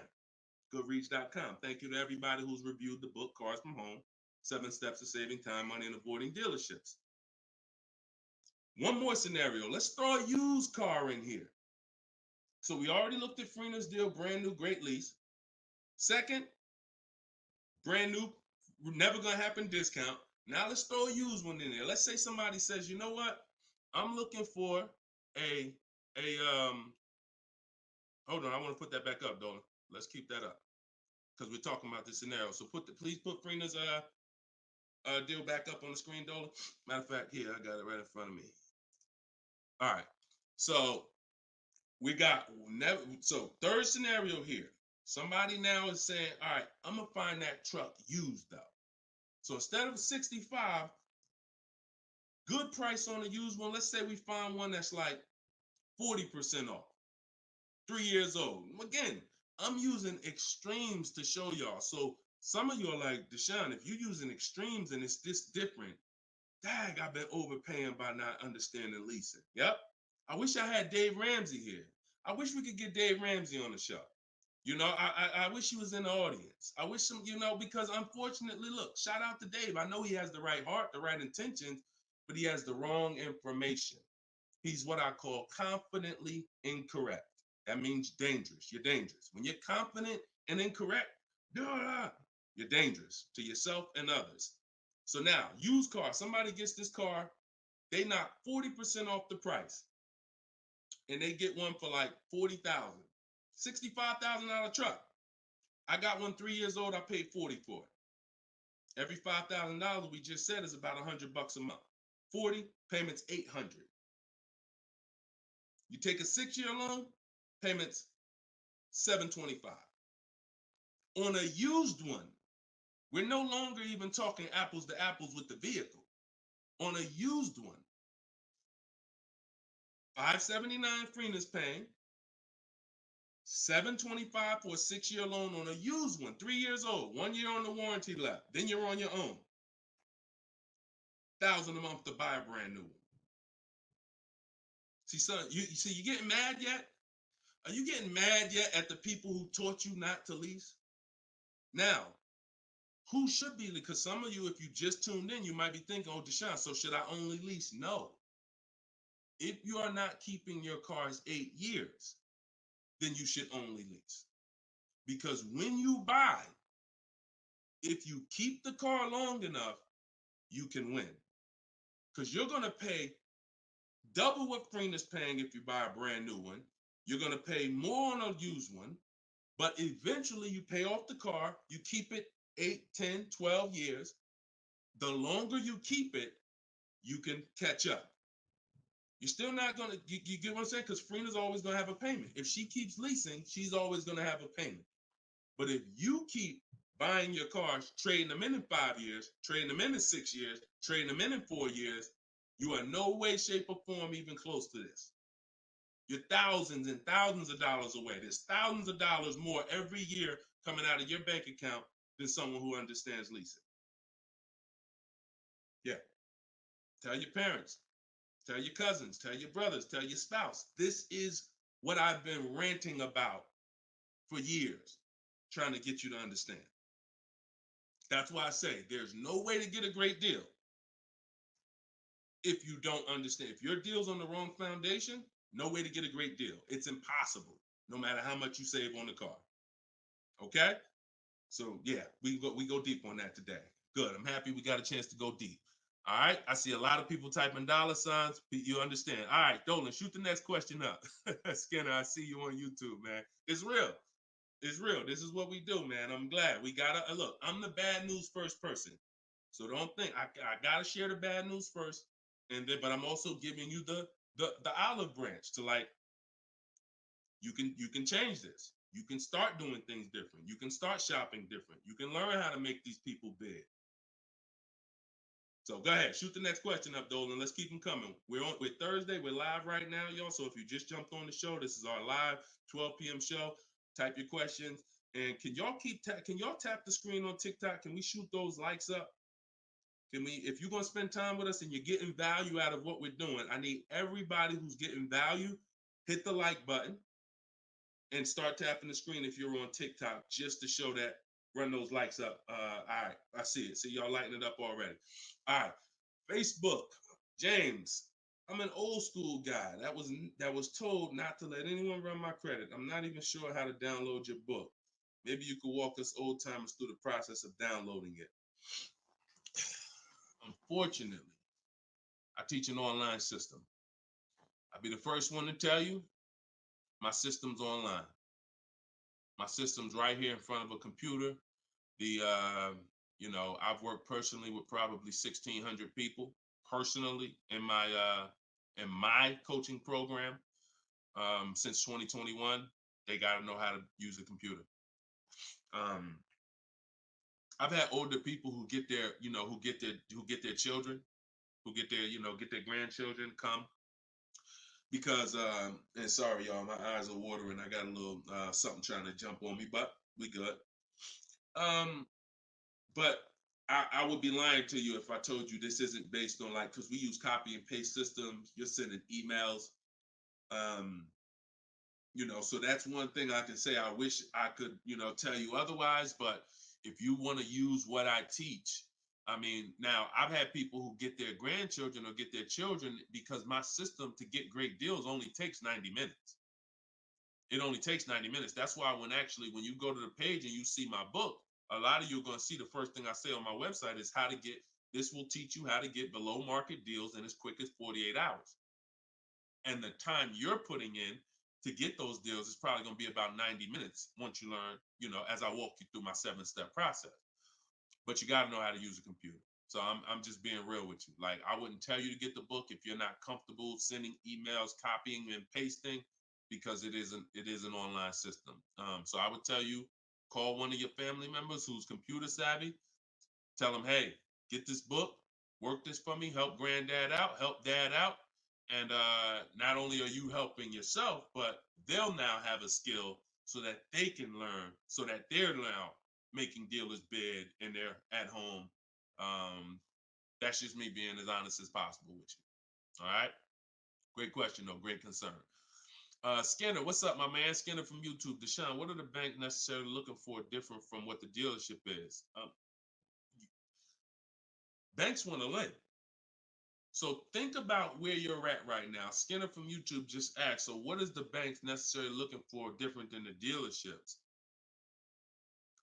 Banks, there's more banks around us that would want to lend us money to buy a car than we know about. So wherever your zip code is, the reason why I want you using the bank bidding war, which I laid out at the beginning of the show, if you just jumped on, you want to go to YouTube, you want to watch the beginning of episode 6, and I break down the bank bidding war. If you don't have my book, if you have my book, then you know the bank bidding war. Now, it's about letting the people who want to bid, because the dealers, here's the difference. It's your positioning. When a dealer knows you don't have any leverage, you haven't shopped bank offers, you're basically waiting for them to tell you what their bank said. Here's usually the conversation. What is the most interest? What is the highest rate you think they'll take? What is the highest rate that we can actually get them?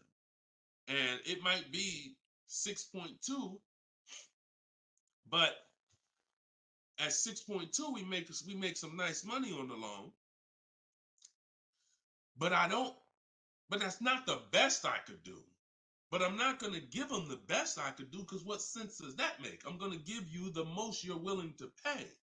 So if I go out and say, look, we got you 6.2, your payment's this. If you don't fight them, then that's what's going to happen. But when you have offers, now what you're doing is calling them and saying, look, I got 5.79 from my credit union, or 5.79 from this online bank. If you could beat it, then I'll give you the business. Not only does this make for a good relationship because you're giving them the opportunity versus saying, oh, I'm not letting you get the opportunity. This person has 7, 10 banks. You give them an opportunity, and this is how you guarantee the best rate. So it's not about they're looking for anything different. It's about positioning yourself so that the dealer is now trying to beat the rate you got versus what I just laid out 60 seconds ago when you don't have a rate in the conversation they're having. Leverage. All right, that's the difference. One gives you major leverage to guarantee you're getting the best offer. One, you have no leverage, and so there's no guarantee. And you'll always drive wondering, man, could I have gotten a lower interest rate? That'll always be in the back of your mind. So we want to eliminate that. All right, great question, Skinner. Go ahead, Dolan. Next one. I don't see too many questions coming in on Instagram. Where y'all at with your questions today? We getting questions from TikTok. I see a lot of them. Let's go. Oh, there's one. Okay, Body by Michelle. When buying a luxury car with cash, when should I let the salesperson know? Okay. The process of what we teach doesn't change doesn't matter what you're buying. We've had people get Maseratis, get high performance BMWs. I know this works because bidding just works. So first thing you have to do, Michelle, is realize I need to get at least 5 offers, because we're so concerned with how we're going to pay for the car that we're not thinking about which dealer is going to sell us the car for the lowest amount. Now, some of you may have been taught every dealer has the same price. I got this clue when people started saying things like Nissan doesn't have good deals. Hyundai, the deal on the Hyundais right now are terrible. That's either coming from 2 things, and they're both wrong, that I want you to stop today. Looking at advertisements, commercials, because some people say, Deshone, I look at that, the commercial says that, I got to put down $4,000 if I want to lease that vehicle. That's an advertisement. It's not a deal. It's a custom thing they put together that they want to present to the public. It's not a deal. When you look at what I just showed you with Frina, when you look at Danielle's lease on her Audi A3. She's paying $550 a month, $44,000 Audi A3. She only put her first look. This is her words. Due to circumstances out of my control, I had to lease something quickly. So my program, I told you, as quick as 48 hours, you can get below market deals. This doesn't take days and days and weeks.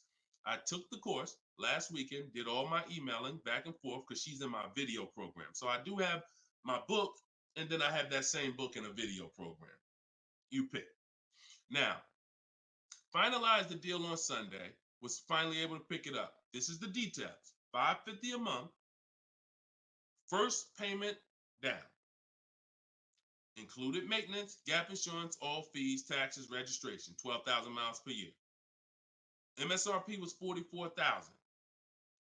If we saw a commercial, or if we went on Audi's website right now, that is not what they're advertising for that car's lease.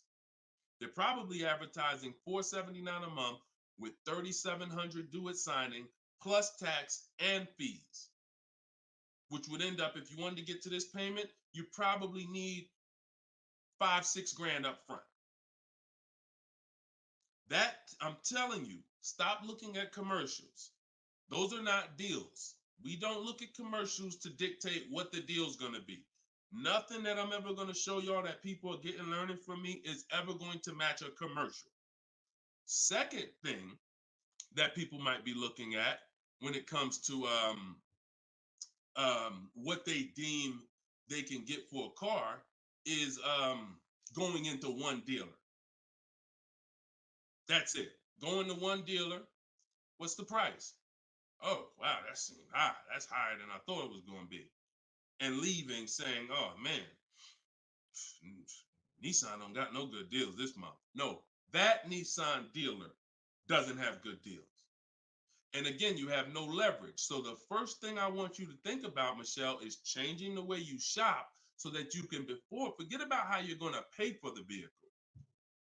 First paramount thing is to make sure that I'm getting 5 offers, because we've done the statistics. I got people all around the country shopping that report to me.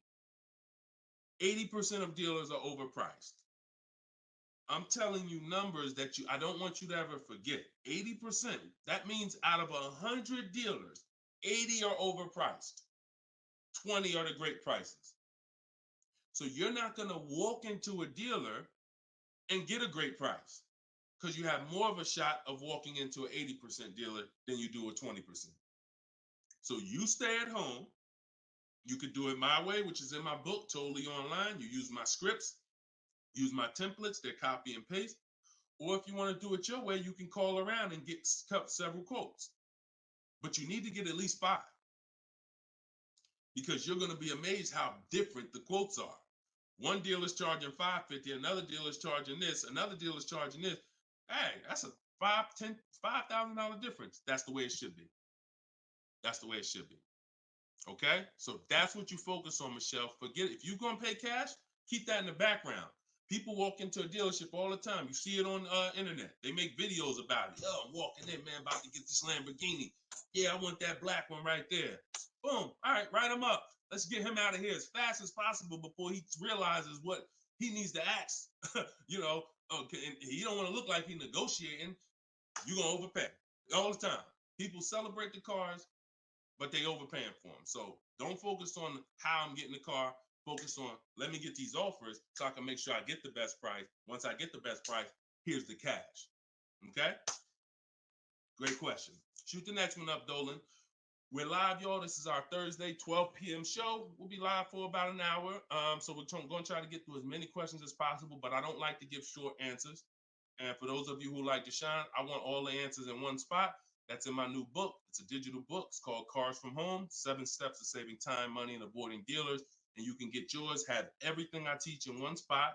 If you get the 75% off price, it's $24. It'll be in your inbox in 5 minutes. You can get it in my TikTok bio. You can get it in my Instagram bio, or on Facebook, YouTube. We got a link in the comment section for you that you can get your copy at 75% off. But it's only for 30 minutes. Once the timer expires, it does go back up to the $97 price. Okay, YouTube, Hanako. Sorry, hold on. Eyes water, I'm sorry.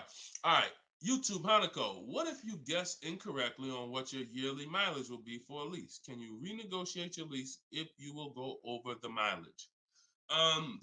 So some brands will let you buy mileage before the lease ends. So you can buy them, but I think BMW has it where you can buy the mileage for like 15 cents, but you can't be within like the last 3 months or last 6 months, something like that. So everybody, if you do have that option, you want to call your leasing company and you want to see.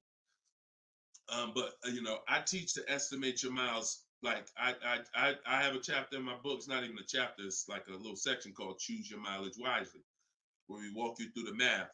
Now, sometimes lifestyle changes. You were working 10 miles from home. Now you're working 30 miles from home. That's understandable. What I like to do is we always do an equity assessment. Who has a lease, but you didn't know you could sell leases? Type of question mark. If you did not know that you could sell a lease, I want you to type a question mark in the comments, because you need to get familiar, and every one of you who are going to be replacing your cars, whether you own it, lease it, anything, you need to get familiar with what we call an equity assessment. Yep, I see a lot of you. So a ton of you have leased cars and you didn't know that you can sell leases. So imagine how much that's cost you so far. Again, I'm the bad news first person. If you dropped off a car without seeing if there was any equity, then you certainly, I mean, there's no guarantee, especially, but if you dropped off a car 2020, 2021, 2022, oh, you most certainly, there's a good chance you had equity because everyone did. And it was to the tune of, 5,000, 7,000, 10,000. If you had a truck, some of these trucks, $10,000, $12,000 checks people were getting. Now those big checks are over because that was a limited inventory thing where resale values were so high. Almost everyone had equity. But you need to make sure you're not leaving 1,000, 2,000, 3,000 on the table in this market. In a normal market, we always do an equity assessment. So if you're going over your miles, you want to do an equity assessment to see if you can sell it. Because if you sell it, you're out of it, and you can just go lease a new vehicle. But so the equity assessment is you call your bank, you get your payoff. You go, once you have your payoff, you want to ask them. It's only for leases. The second question is only for leases. Do I have a third-party restriction? If they say yes, you just need to make a note of that. If you don't have a third-party restriction, and there's several brands that don't, Chase, Toyota, Mazda, there's still a couple leases out there that don't have third-party restrictions, then you're going to go and you can sell to any of the online bidders, highest bidders. You get all these offers. And look, let me be clear on when you should be doing this. Before you ever think about shopping for a car, you gotta take care of your equity. You shouldn't be shopping for a car and then saying, all right, now let me check and see what equity I got. Because now if you don't, you need to know that up front, because if you have $3,000, $4,000 of equity, that matters going into your budget. Maybe you want to apply it to your next deal. Maybe you want to put it in your bank account, but you need to know about it early. That's why it's the second step in my system. I got 7 steps. Equity assessment is the second step. As soon as you think about getting a new car, your first question should be buy or lease. Should I buy or lease? That means, am I keeping the car 8 years or not? And then the second thing is equity assessment, because that's going to tell you your positioning with your current car. So once you get your payoff, you go to the Carvana, CarMax, Driveway, and you do what you want. I would not suggest you be lazy in this. This takes 20, 25 minutes, and this is your money. So you go to those websites, CarMax, Carvana, Driveway, Kelly's Blue Book Instant Cash Offer, AutoNation Sell My Car, and Car Google Sell My Car. 6 offers. 6 cash offers, and that's going to tell you your equity position. Once you know that, because some of you are going to do that and find out you got negative equity. Now you have to plan accordingly. Some of you are going to do that and find out you got 4,000 of equity. Now you got to plan accordingly. Some of you in leases are going to do that and find out you have no equity, in which case, okay, I just need to wait until my lease is up. I can't get out early. But so the equity assessment tells you how you can move to the next step. Okay?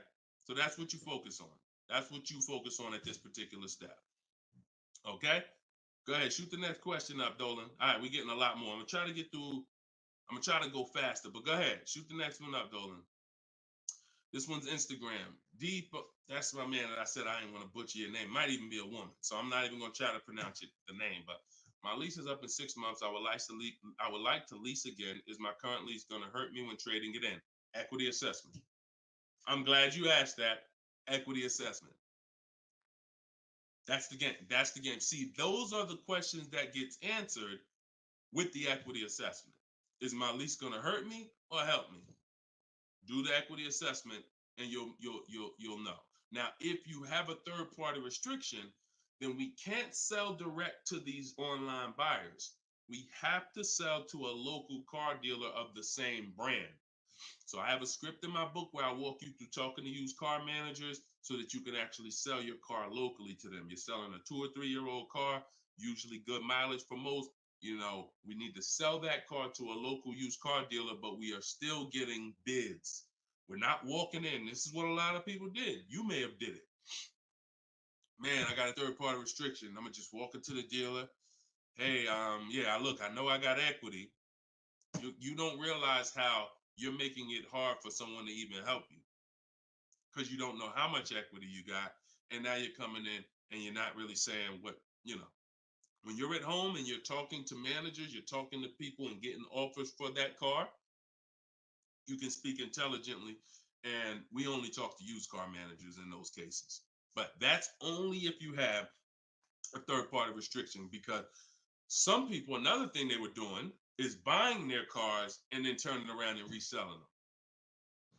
Reason I never do that is because, and nobody who's listened to me, even throughout the pandemic, I don't think we had one person do that, is because when you buy, you pay taxes, you pay fees. So yeah, if I had 5,000 in equity and then I buy the car and resell it and then I pay 4,000 in taxes and fees, by the time the title gets to me and all of that, I might break even. When we sell direct to a used car manager, a local dealership, we don't pay those fees. So although they might not pay, they're not going to pay as much as CarMax, Driveway, and any of these online bidders, we still get offers from them because we don't have to. They're not going to pay those fees. We're not. Those fees aren't going to come out of our profit. Okay. Equity assessment. Again, D. I'm gonna just call you D. Go ahead. Next question, Dolan. Exactly. Exactly. Auto advisor. Equity assessment. How'd you come up with the auto advisor? That's so funny. I'm just not used to seeing, I'm not used to seeing anything that says the auto advisor unless it's there's a lot of Deshone the Auto Advisor accounts going around inboxing people to buy crypto. I don't do anything but car education. So if it ain't about Cars from Home, my book, if it ain't about Cars from Home, my video library, it ain't about my coaching program, then it is not me. Stephanie from TikTok. So you can ask any lender, even if they don't work with them directly at the dealership? Absolutely. These people lend money. They don't care about selling you a car. People that lend money want to give you a loan. Good question. Absolutely. Go ahead. Shoot the next one up, Dola. All right. Everybody getting value out of the show so far? Type dollar signs. Let me see the dollar signs. If you're enjoying and you're getting value out of this show, by the way, for those of you who just came, this is live. This is our Thursday live show. We rebroadcast these shows throughout the day, so that everyone can rewatch them. So you might see a rebroadcast, but Monday, Tuesday, Thursday, and Friday, 12 p.m. and 3 p.m. is when we're actually live. So when your coworkers, your family is talking about car shop, you want them here 12 p.m., 3 p.m. We're actually live Monday, Tuesday, Thursday, and Friday, Eastern time. All right. This one's from Instagram. How do you get a great lease deal? Bids. It's the only way. Because all right, so I'm gonna give you an example of how not getting bids will actually deceive you, and you could possibly think you got a great lease deal. So this is Charles. He got a Palisade. Palisade is probably one of the top 5. Definitely throughout the pandemic, it was probably top 5 most popular, SUVs. People were overpaying, and I don't want to, I don't, you might have one. And, unfortunately, a lot of people overpaid for these, and they're still overpaying for them. So he reached out to 3,500 dealers. Now he used my system. So this probably took him about 25 minutes. I have something in my book. My strategy is called the 25 to 5. What that is we're connecting with 25 dealers online. And our goal is to get 5 offers. Because if you want to show earlier, I told you 80% of dealers are overpriced. So we're going to get 5 offers, and they're going to be about $150 to $200 apart minimum. Your best offer when you get bids is going to be about $150 per month to $200 a month cheaper. Now, if you're purchasing, hold on.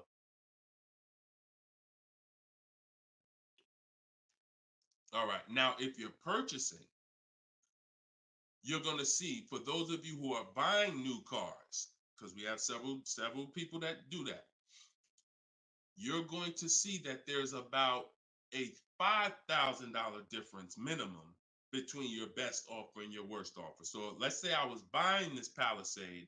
When I get my bids, my best offer to my worst offer is going to be close to $5,000 difference. That's when you know you're doing it right. because we get below market car deals. Some people get market value car deals.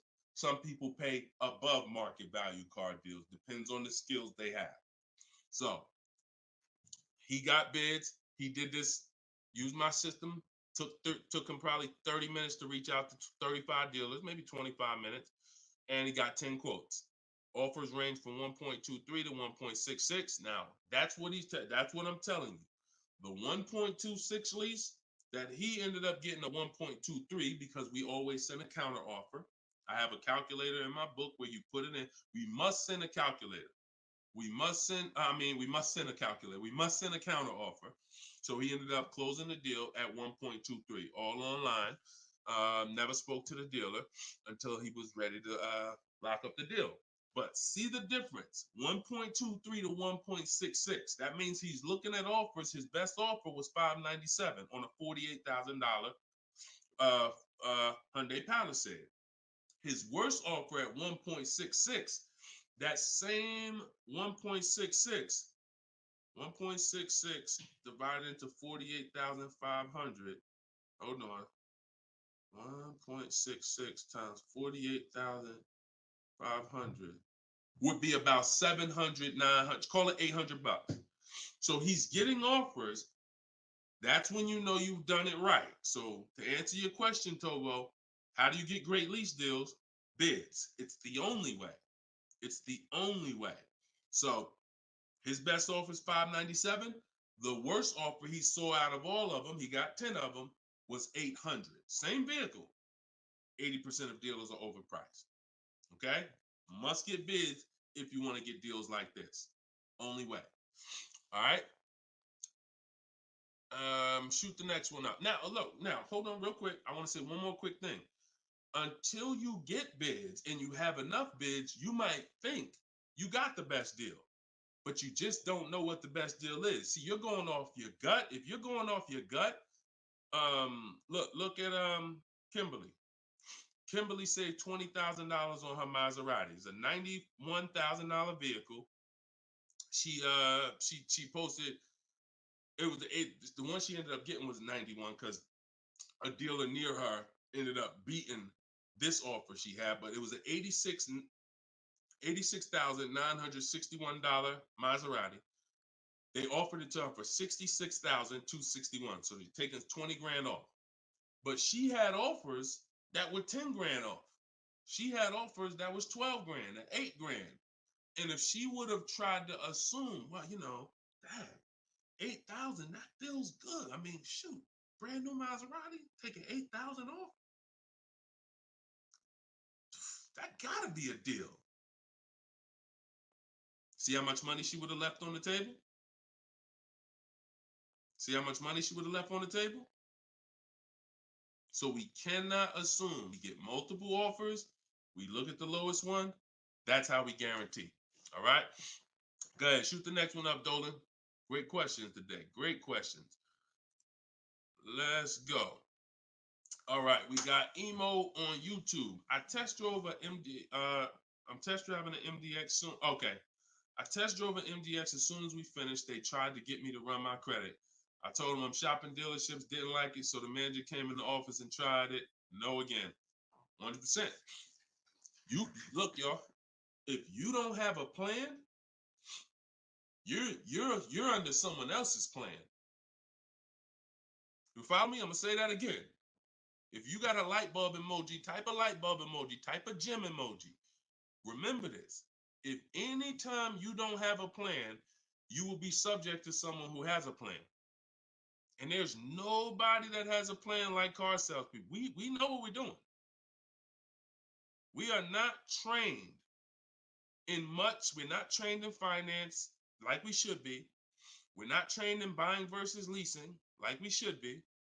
We're not trained in resale values like we should be. We're not trained in insurance products like we should be. There's more insurances to consider with a car than there is a house. Kid you not. Extended warranty, that's an insurance policy. You might use it, you might not. Tire and wheel, that's an insurance policy. Gap insurance. You have auto insurance. There's multiple insurances that you need to consider in this business, when you're buying a car, when you're leasing a car. We're not trained in none of that like we should be. But what we are trained in is how to make sure we have enough information to sell you what we want to sell you. And so if you don't have, and the least, the people with the least integrity, they are certainly going to try to pin you down with the credit check. Can't give you a credit. I can't give you a quote without your credit. Come in. I need you to be here. When can you come? First question they ask, y'all, right? Who's getting phone calls from dealers right now? Raise your hand and type me if you're getting phone calls from dealers right now for any reason.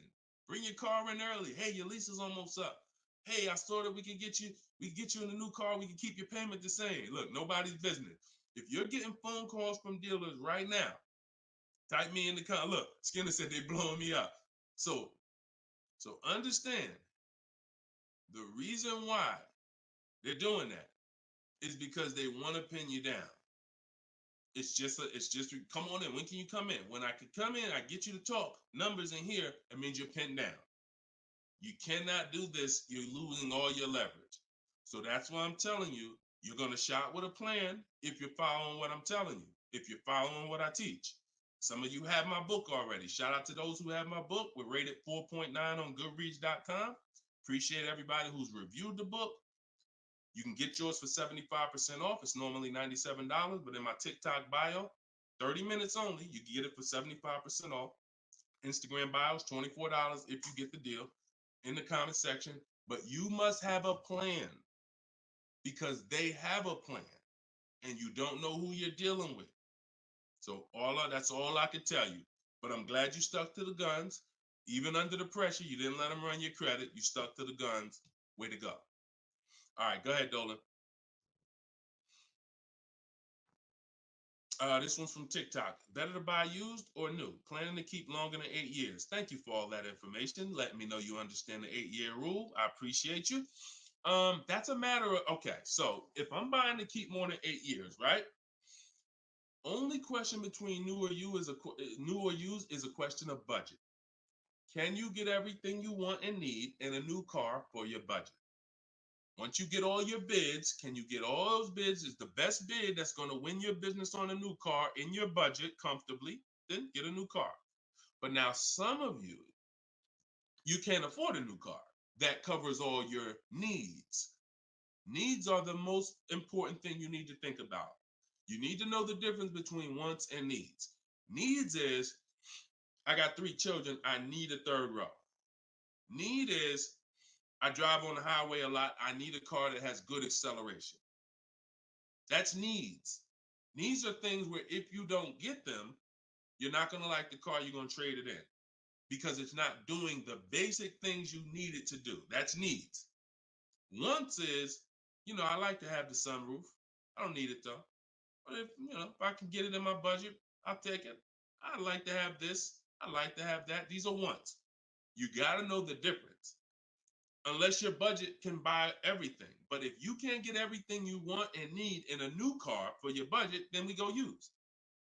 But if you get everything you want, there's plenty of people who are like, you know what, Deshone, I am a long-term person. I'm keeping more than 8 years. I could afford both. I only get a car every, only once a decade. I want to get a new one. That's fine.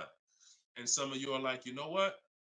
I really want to go with even more value. So I'm gonna look to get a pre-owned one, not 30% off the price, 20% off the price, 40% off the price. That's fine too. There's no right or wrong there. Just go through it and pick the one that works for you. Great question. Okay.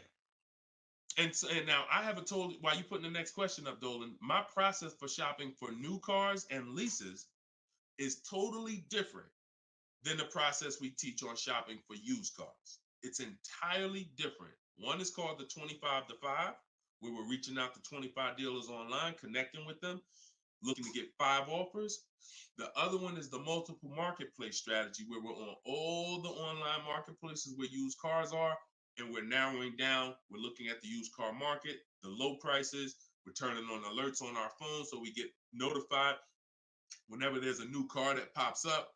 Totally different process. Both are online, But with a used car, we cannot do 100% of our transaction online. Sometimes with new cars, we've had people who never left their house. They just went to test drive the car and everything was done online and the dealer delivered the car to them. That's fine because it's a new car. No one drove it. With a used car, we must test drive. So we can only do about 90% of our process with used cars online. 10% has to be in the dealer. Okay. Miss Dollface on Instagram. When is the best time of the month to purchase a car? There is no best time. And I'm going to tell you why. I know you pal.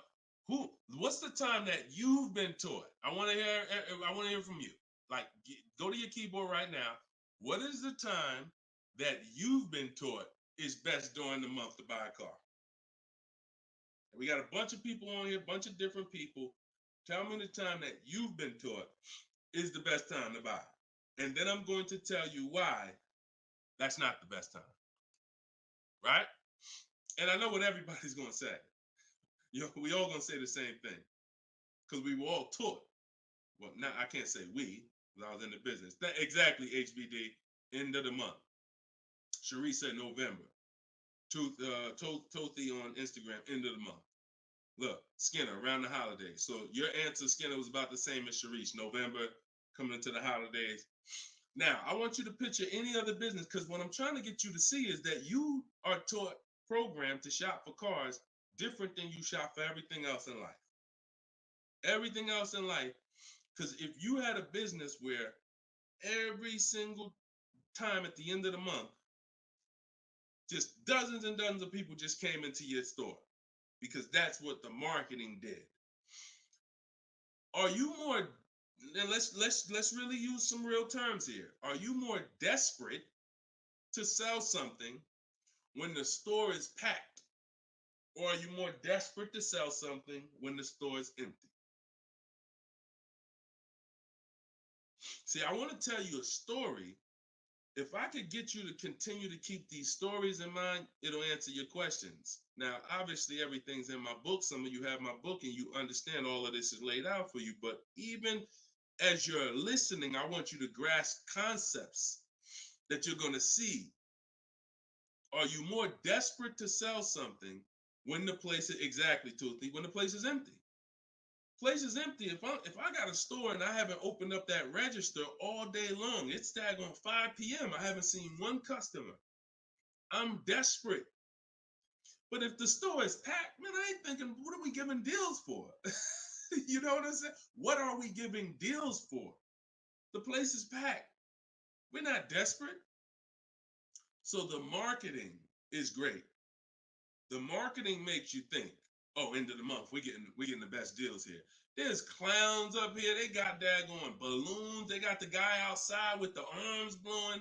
They got signs everywhere. This is what the place is, a carnival. Why do we need to give away these cars? No. You don't want to be sitting next to somebody and Jim drives off with a car and Jim, all right, man, have a good one, man. Yeah, you here too, man. We was here the same time. Great. Yeah, man, I'm going. And you sitting there and you going to say no to a deal. Salesman looking at you like, hey, look, do you want it or not? Because, we're real busy. It's people waiting in line. Do you let me know? So it's the pressure. It's the like. So I say that to say what you've been taught, the holidays, the end of the year, sounds good. But you're much more likely to get a deal when there's no one in the showroom. The 10th of the month, the 2nd of the month, place is dead. And I like to make sure you're positioned. So what I teach is something you need to have 2 dates in mind. 2 dates. Every time you're shopping for a car, I teach you need to know these 2 dates. The as soon as date and the no later than date. The as soon as date is the soonest you can buy a car. Soon as you can buy a car, as soon as date.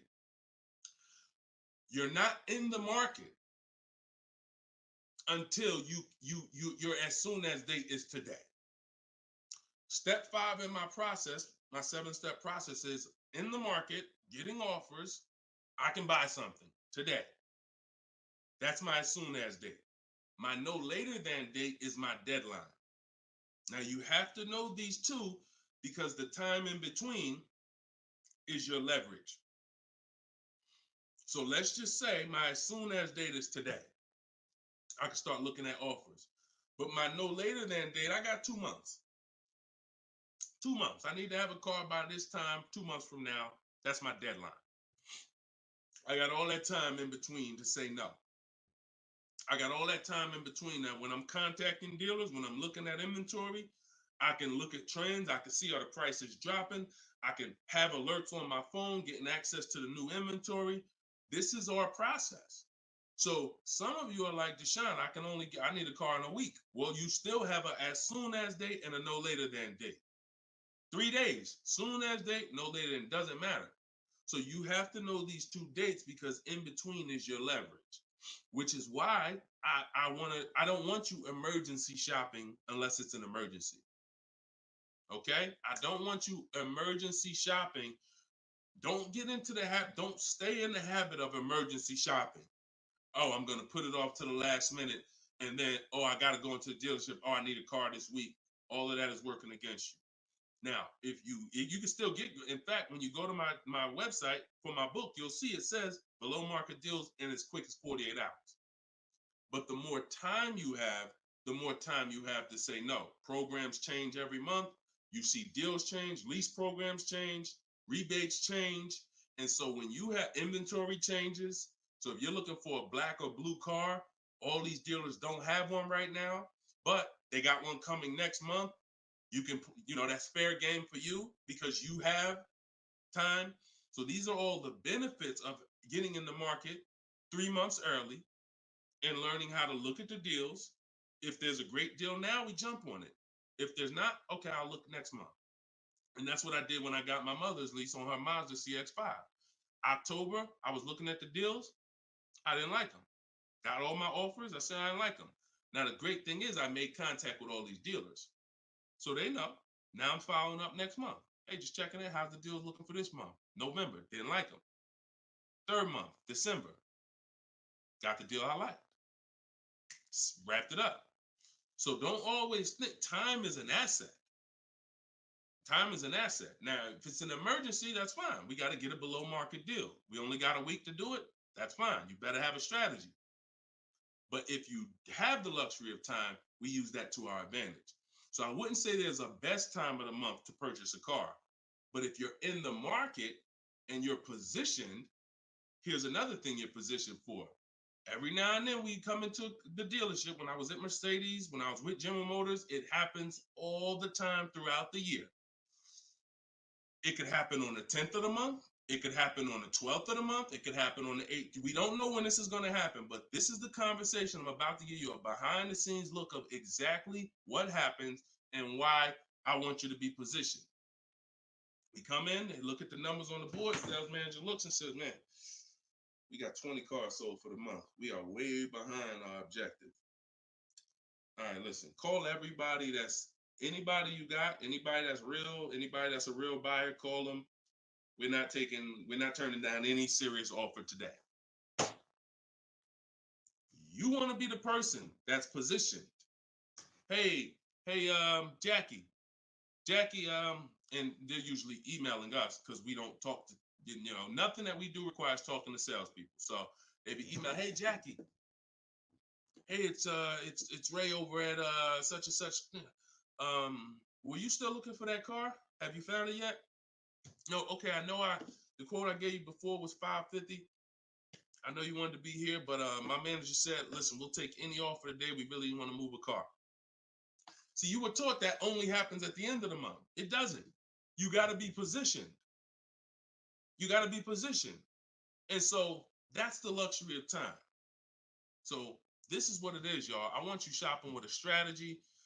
Like, this is what I want you shopping with. All of this is in my new book, Cars from Home, 7 Steps to Saving Time, Money, and Avoiding Dealerships, learning the science of making dealers and banks bid for your business while you sit at home, getting below market car deals in under 90 minutes.